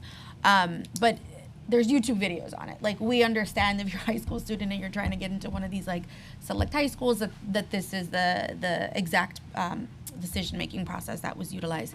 But then I think there are other instances, again, reflected in the report, where agencies like PD, for example, are utilizing a tool as to prevent crime or detect crime. And I think those are instances where if you are on some kind of a database, I believe that you should be informed, right? Here's an example of DOE, you're applying, so I'm aware that there's a process. I am voluntarily giving you that information to be a part of this bigger process, the decision-making process. But with PD, it sounds like, or it is the fact that you're not volunteering information, photographs maybe being used of you with or without your cognizance for the purpose of crime prevention. And so I get it's not one size fits all, but I think that there should be an effort to say, if you are a New Yorker and your face, your image, your name, your likeness, your personal information is being utilized for a tool that we're reporting on, that that. That is my belief. And what I'm asking is if that is something that you all are looking at in the action plan with some of these agencies that I think are who do not necessarily share those principles. Yeah, I think that does get down to what I said, what we've built out so far, thinking about that, embedding that in the principles to make it clear that these sorts of activities, where they're possible and in the right format, can go a long way to engendering trust that residents have with city agencies using AI. Like you said, it isn't going to be one size fits all because it has to be dynamically responsive to the individual technology, what it's being used for, whether or not it can even provide that sort of like individual level notification. So it's going to be a complicated picture, but our goal with the principles is to make sure that agencies are understanding the value of transparency and over time to help them come up with ways of doing that are responsive to both the demand and the need as well as the structural limitations that they may have. Okay, thank you. I think that's all wrapped up. Thank you so much. I'm all wrapped up for questions. Let me just make sure I read this correctly. Okay. I now open the hearing for public testimony.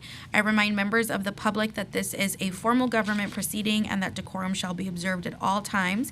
As such, members of the public shall remain silent at all times. The witness table is reserved for people who wish to testify. No video recording or photography is allowed from the witness table. Further, members of the public may not present audio or video recordings as testimony, but may submit transcripts of such recordings to the Sergeant at Arms for inclusion in the hearing record. If you wish to speak at today's hearing, please fill out an appearance card with the Sergeant at Arms and wait to be recognized. When recognized, you will have 3 minutes to speak on today's hearing topics on the use of ADS and AI by New York City agencies, intros 199, 926, 1024, and 1099. If you have a written statement or additional written testimony you wish to submit for the record, please provide a copy of that testimony to the Sergeant at Arms. You may also email written testimony to testimony@council.nyc.gov within 72 hours of this hearing. Audio and video recordings will not be accepted. Now I would like to welcome our first panel. We have Dario Maestro from STOP and Brian Lozano of Tech NYC.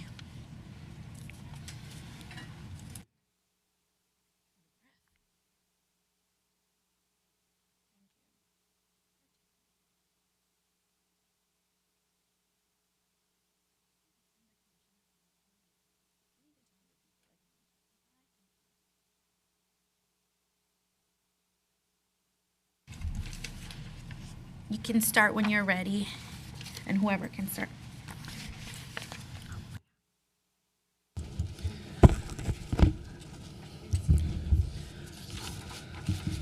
Great, I'll go first. All right. Good afternoon, Chair Gutierrez. I'm Brian Lozano, the director of the Tech NYC Foundation. We recently launched a project called Decoded Futures, which helps nonprofits to adopt AI technologies to better serve their communities. We provide AI training sessions, hands-on learning, and office hours to help nonprofits develop AI literacy and integrate AI solutions into their operations. AI is being invested in unprecedented levels by both startups and Fortune 500 companies in New York. We encourage city agencies looking for new technology solutions to partner with companies developing AI tools and support a local tech workforce. New York City's regulations on AI began with Local Law 49 of 2018, which established a task force to make recommendations on automated decision-making systems. The task force informed protocols that were incorporated in Local Law 35 in 2022, which requires the mayor's office to report on algorithmic tools used by the city. As reviewed by this task force and written into law, the definition of algorithmic or automation decision-making tools is crucial in ensuring that unsophisticated tools that do not result in decision-making are left out of these regulations. Training city employees on using AI and the transparency of AI tools is crucial to their success. New York City released its AI Action Plan in 2023, which resulted in the city's guidance on AI usage and principles for responsible use of AI. This guidance should be regularly updated as the city learns from its use of AI and as the technology progresses. We also do not recommend banning any specific AI use cases. We recommend instead that the city regulates and monitor AI based on its risk level. It is important for New York City residents to have insight as to when AI tools are being used by agencies, and for that reason, Tech NYC supports Introduction 1024. At the same time, we do not recommend over-regulating the city's use of AI tools to the point at which companies providing the technology will no longer want to work with the city. Thank you for your consideration.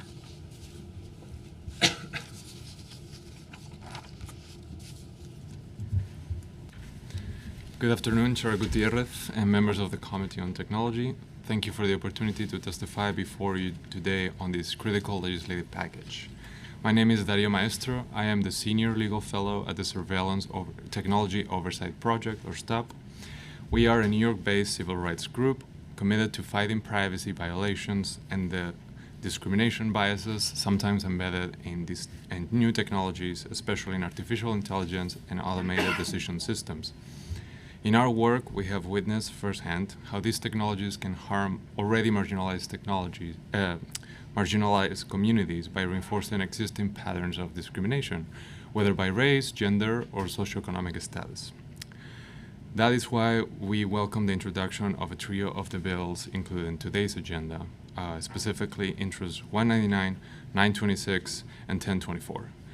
These bills represent a much-needed legislative push towards oversight and accountability in the city's use of AI, as it has been already much discussed during today's hearing. However, despite their strong foundation, they would benefit from targeted amendments to become genuinely effective. Today, I am going to discuss each bill, offering a specific recommendation on each one. First, Intro 926 calls for defining best practices in the use of AI tools by city agencies. However, we think it falls short by failing to specify what standards and minimum standards for what these tools should meet, or what AI audits and regularized reviews should be testing for. Without standardized audit criteria, we cannot determine how and to what extent these systems perpetuate bias. At STOP, we have conducted extensive research on AI audits and would be happy to collaborate with the Council and your offices to help develop these necessary rules. Further, until these standards are met and set by either legislation or city agencies, we recommend establishing a temporary moratorium on AI use in sensitive areas like housing, employment, law enforcement, and social services. Now, turning to Intro 199, this bill seeks to establish an Office of Algorithmic Data Integrity. But as it stands, it only gives this office an advisory role. We believe real enforcement authority should also be needed for this office to be effective. Specifically, it should have the ability to investigate, penalize, and enforce corrective measures to act both against a tool that is found to be biased or harmful, or when agencies fail to comply. The ability to subpoena code and the ability to test that code for biases would also be welcomed. Finally, Intro 1024 mandates a centralized list of AI tools approved for city use. This adds transparency. Thank you, I appreciate that. This adds transparency, as I was saying, but without a clear public approval process to ensure that only the safe and biased tools make it onto that list, we would have a situation where the mayoral administration could simply rubber stamp any tool it desires and make it into the list. Just to wrap up, we believe that if properly amended and when it combined, this package of legislation could form a powerful and meaningful tool in combating AI biases. Intro 926 can set the rigorous standards that city agencies can follow in their AI use.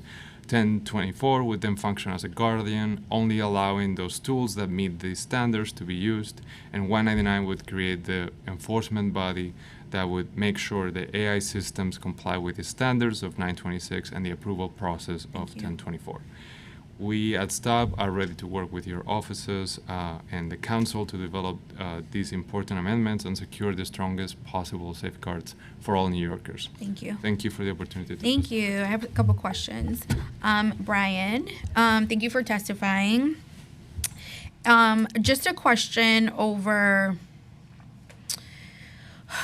what kind of tools or what kind of reporting do you think certain tech companies, like, where is it exhaustive? I know you kind of concluded, like, where too much regulation, right, would discourage. And I think that certainly, like, the spirit of so many of these bills is more on government transparency and in just openness. And so just curious, kind of what can you share and what are some of these tech companies' thresholds? I mean, it's very public, if they become a vendor with the city. We've got local law 35. I'm here asking for more information. I want to understand the value of these contracts. I want these tools to be assessed. And so where do you believe the threshold is for some of these tech companies? Is it on reporting, or where is it specifically? Thank you for the question, Councilmember. I think we don't have a formal framework that I can really give you immediately, but I think this is something that we can probably get back with our members and get some feedback on and get back to you. I know that with local law 35, I think one of our biggest things is, not over-regulating, and I think we can probably provide you with a little bit more definition around that, but currently I don't have it right off, but I can work with our team and Is there, thank you, and I look forward to that, but is there a sentiment that local law 35 is doing some sort of over-regulating? No. Oh. Sorry, I didn't mean that. It was more of It's very minimal reporting. I was going to really just say that I think with local law 35, there are principles and frameworks that are already been created by the city, and I think for us, it's just making sure that moving forward, anything doesn't really over-regulate beyond from there. That makes sense. And I think there's and thank you. I think there's also a benefit to demanding more, requiring more information. There's an obvious benefit to me in having an agency like OTI serve as the agency that's assessing the use of these tools, that their role be more than just retrieving and printing. And I think we cannot feel safe in assuming that every agency will do that on their own accord, or that they will read the action plan, follow the guidance, and do that on their own accord. I really do think that there needs to be an enforcement mechanism, which, as we heard today, doesn't exist, is likely not in the plans under this administration. So, but there's a benefit, especially in this climate, when you're ensuring to New Yorkers that we're keeping up with the Joneses here.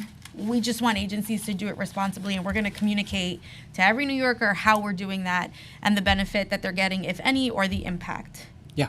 I agree with you. So we need tech companies to be down. I'll get back to you in terms of what our members say and give you a little more detail on that. Give my best to everyone at Tech Absolutely. NYC. Thank you.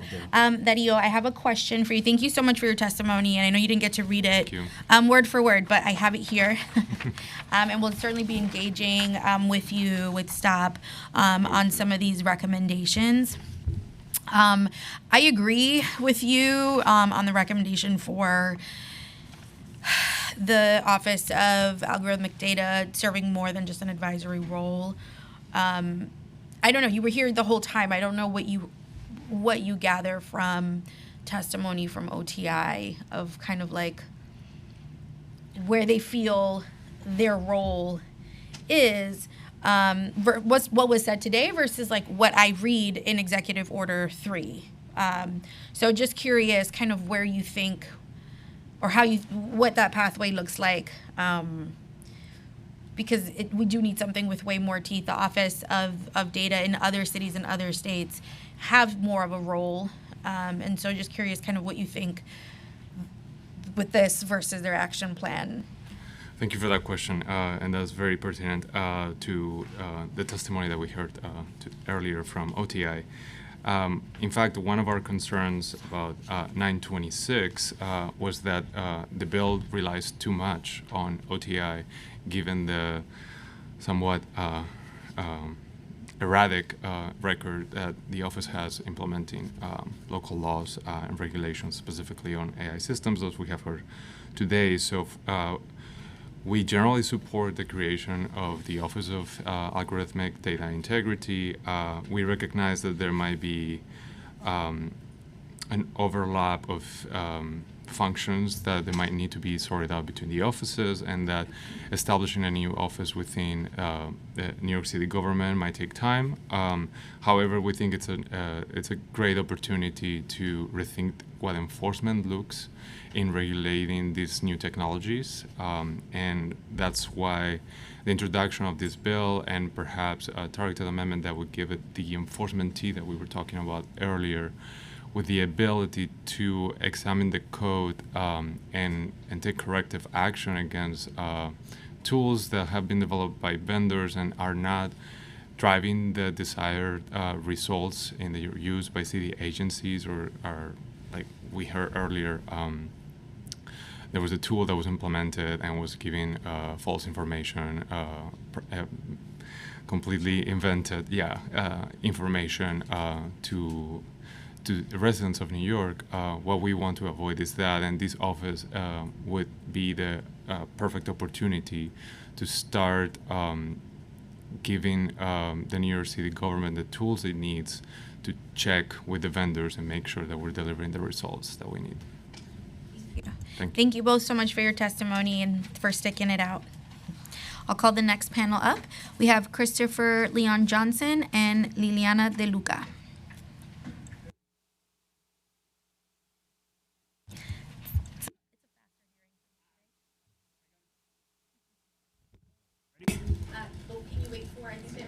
Sure. No problem. Your other panelist, Liliana, is here. Take your time. Take your time.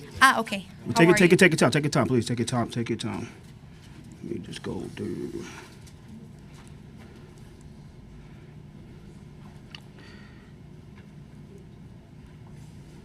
Let's have a seat. Have a seat right over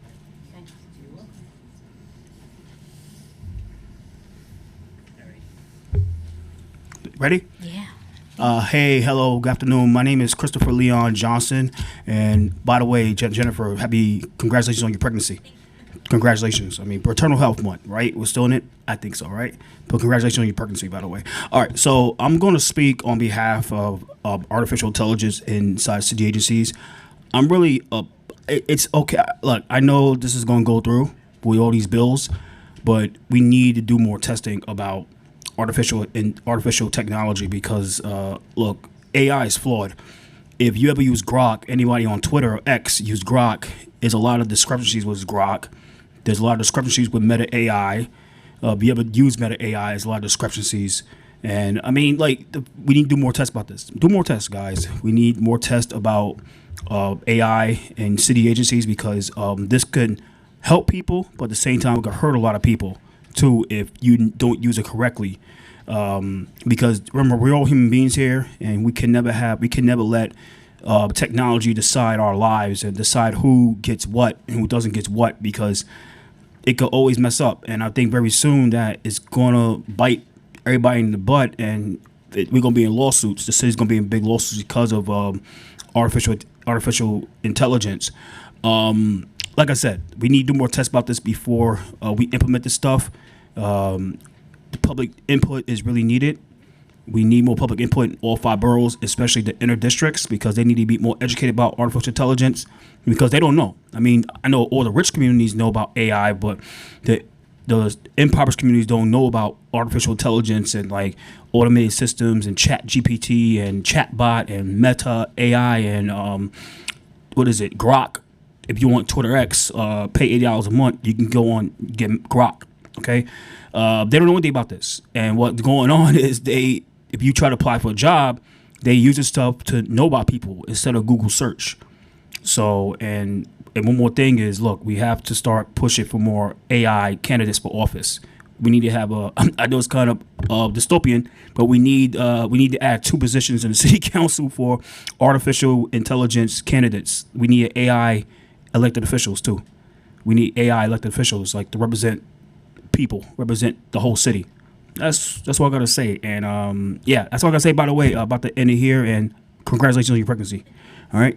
Thank you. I just want to say that some of these bills aim to create more transparency and more reporting, and OTI was in opposition to all the bills today. Yeah.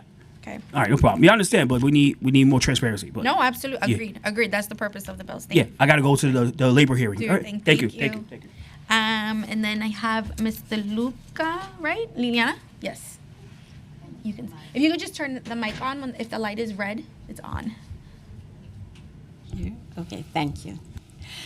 Yes, I'm a member of a group of victims of high-level technology in New York City, New York State, and New Jersey. These technologies have caused in many of us to be diagnosed with brain lesions as the Havana syndrome brain lesions against the neurological system and the brain. And we're getting together to inform the state of New York and the city of New York about these events that are very tragic. We have victims groups throughout the United States of these technologies. And there are about 400,000 victims of brain lesions from these technologies in the United States. In the states of California, for instance, they passed the neural rights laws to protect the neurological system and brain of people, and the state of Colorado as well. And questionnaires in our victims groups throughout the years have shown that the guinea pigs used for these experiments are women over 60 and 70 years old who live alone as widowed, separated, divorced, or single. And they're using us for experimentation with the brain and neurological system by sending these harmful technologies on around the clock to our bodies and brains. And among the people experimenting with these technologies are our military organizations and also law enforcement.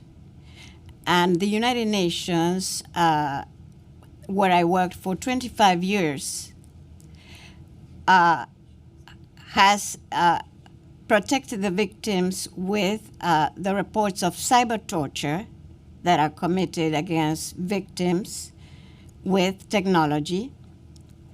And recently, the Special Rapporteur on Torture last year of the United Nations issued an annual report to the General Assembly about the production, trade, and use of weapons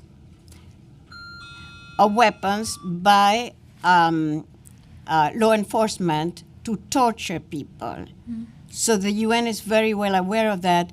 And I have been slandered by my persecutors who are covering up these crimes against humanity with a fabrication that they created about my employment in the United Nations that ended properly in 2007.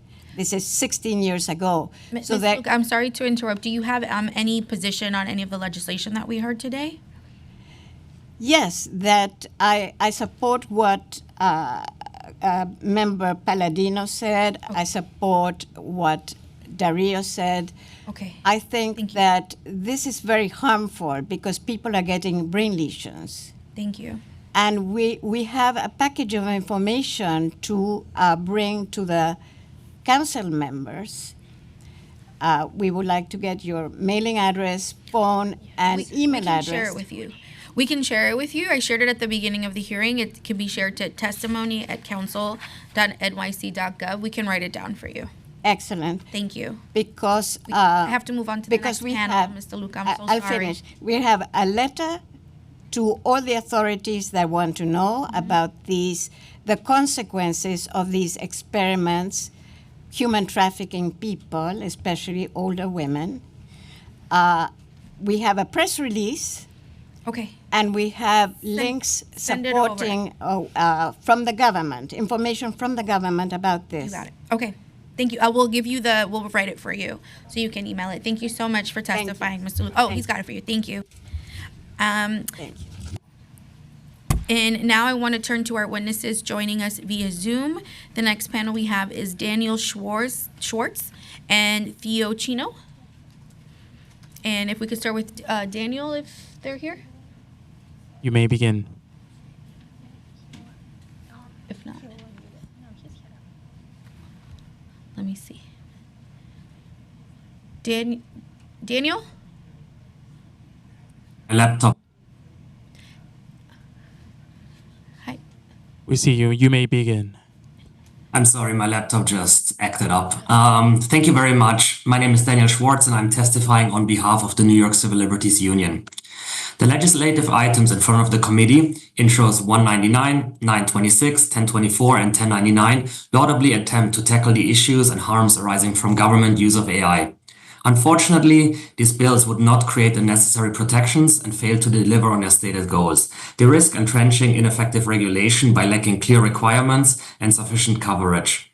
The NYCLU therefore opposes intros 199, 926, and 1024 in their current form, and we offer detailed recommendations in our written testimony and would be happy to work with the officers involved in the legislation. The New York City Council must act to provide transparency and accountability to ADS and ensure they do not digitally circumvent New York laws against discrimination. Any regulation must cover ADS broadly, mandate comprehensive and impartial impact assessments that assess the validity of the tools, their potential for disparate impact on any protected class, their impact on accessibility for people with disabilities, and potential remedies to address those impacts. It must require transparency and clear notice to affected people, provide opportunities to contest the result of such tools, as well as viable paths to request reasonable accommodations, and mandate clear prohibitions of tools that violate laws, threaten welfare, or have discriminatory impact. New Yorkers should be fully informed about when and how algorithms are making decisions impacting their lives. They should be able to trust these systems are accurate, and they should have proof that their demographics don't lead to disparate outcomes. To achieve these goals, we'll provide the Digital Fairness Act, the Boswell Oppressive Technology Act, and the New York Department of Financial Services AI Circular Letter as exemplary frameworks for consideration by the Council as it engages further on issues related to AI and ADS. The NYCLU thanks the committee for the opportunity to provide testimony and for recognizing the need for oversight for the use of AI and ADS by government agencies. Thank you very much. Thank you, Daniel. Theo Chino? Begin. Yes, thank you. Thank you, Victoria, for including me in this late hour. My name is Theo Chino, and I serve as the first secretary of the Social Democrat of America, also known internationally as the Committee of the Second Socialist International. We are the socialist faction within the Democratic Party. The automated decision system and artificial intelligence law need to include the Commission on Public Information and Communication, which is led by the Office of the Public Advocate. The Commission on Public Information and Communication has not met in 3,141 days, which is approximately 8 years. I am testifying today to emphasize that automation decisions system and artificial intelligence rule must always include oversight by a human with an adequately high threshold of intelligence quotient. The oversight of artificial intelligence will inevitably become a repetitive task. Model language can be dangerous if not developed with comprehensive community input. We hope the law will mandate that city agencies disclose the specific model language they use. And if a model language can be disclosed by the vendor, their tool should not be used in New York City. As mentioned by Councilman Gutierrez earlier, the law needs to include hard retention deadline, citizen notification of being in the database, and other actions that put the citizen at the center of the discussion. We believe that the Public Advocate Commission on Public Information and Communication is a very good elected body, if only it would meet. Outreach for public engagement, particularly to community board, has been lacking.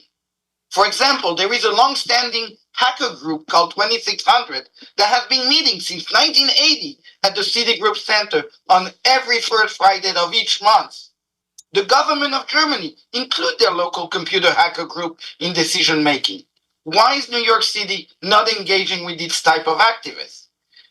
In terms of politics, SDA meets once a month in a local atrium, and our event can be found on socialist.us/event. Anyone is welcome to join. The Social Democrat of America has launched the Rev My Blog program to educate citizens about partisan politics, where we can discuss and brainstorm on this idea with the local community. So anyway, to educate, we sponsor Documentary County on which is available on PBS. I am available to answer any question you have. Thank you very much for the time. Thank you both. Can I just ask if your testimonies were submitted online? I know Daniel, both Daniel and Theo had some recommendations. We just want to make sure we capture it. Yes, I have done it online. I have submitted online. Excellent. And we will, once we meet with our group, we'll submit more details on each of the different introduction. But we haven't yet met since we read them. Okay, excellent. And then Daniel, I know you had some recommendations as well. Did you submit it yet, or can you within the next couple days? Yes, I will do so. We'll probably submit and send your team an email with the attached written testimony. Thank you. Excellent. Looking forward to both, and thank you so much for sticking around and testifying. That concludes our final panel. If we have inadvertently missed anyone who has registered to testify today and has yet to be called, please use the Zoom hand function or raise your hand here, and you'll be called in the order that your hand was raised. Well, thank you once again, everyone, for your testimony today. The hearing is now adjourned.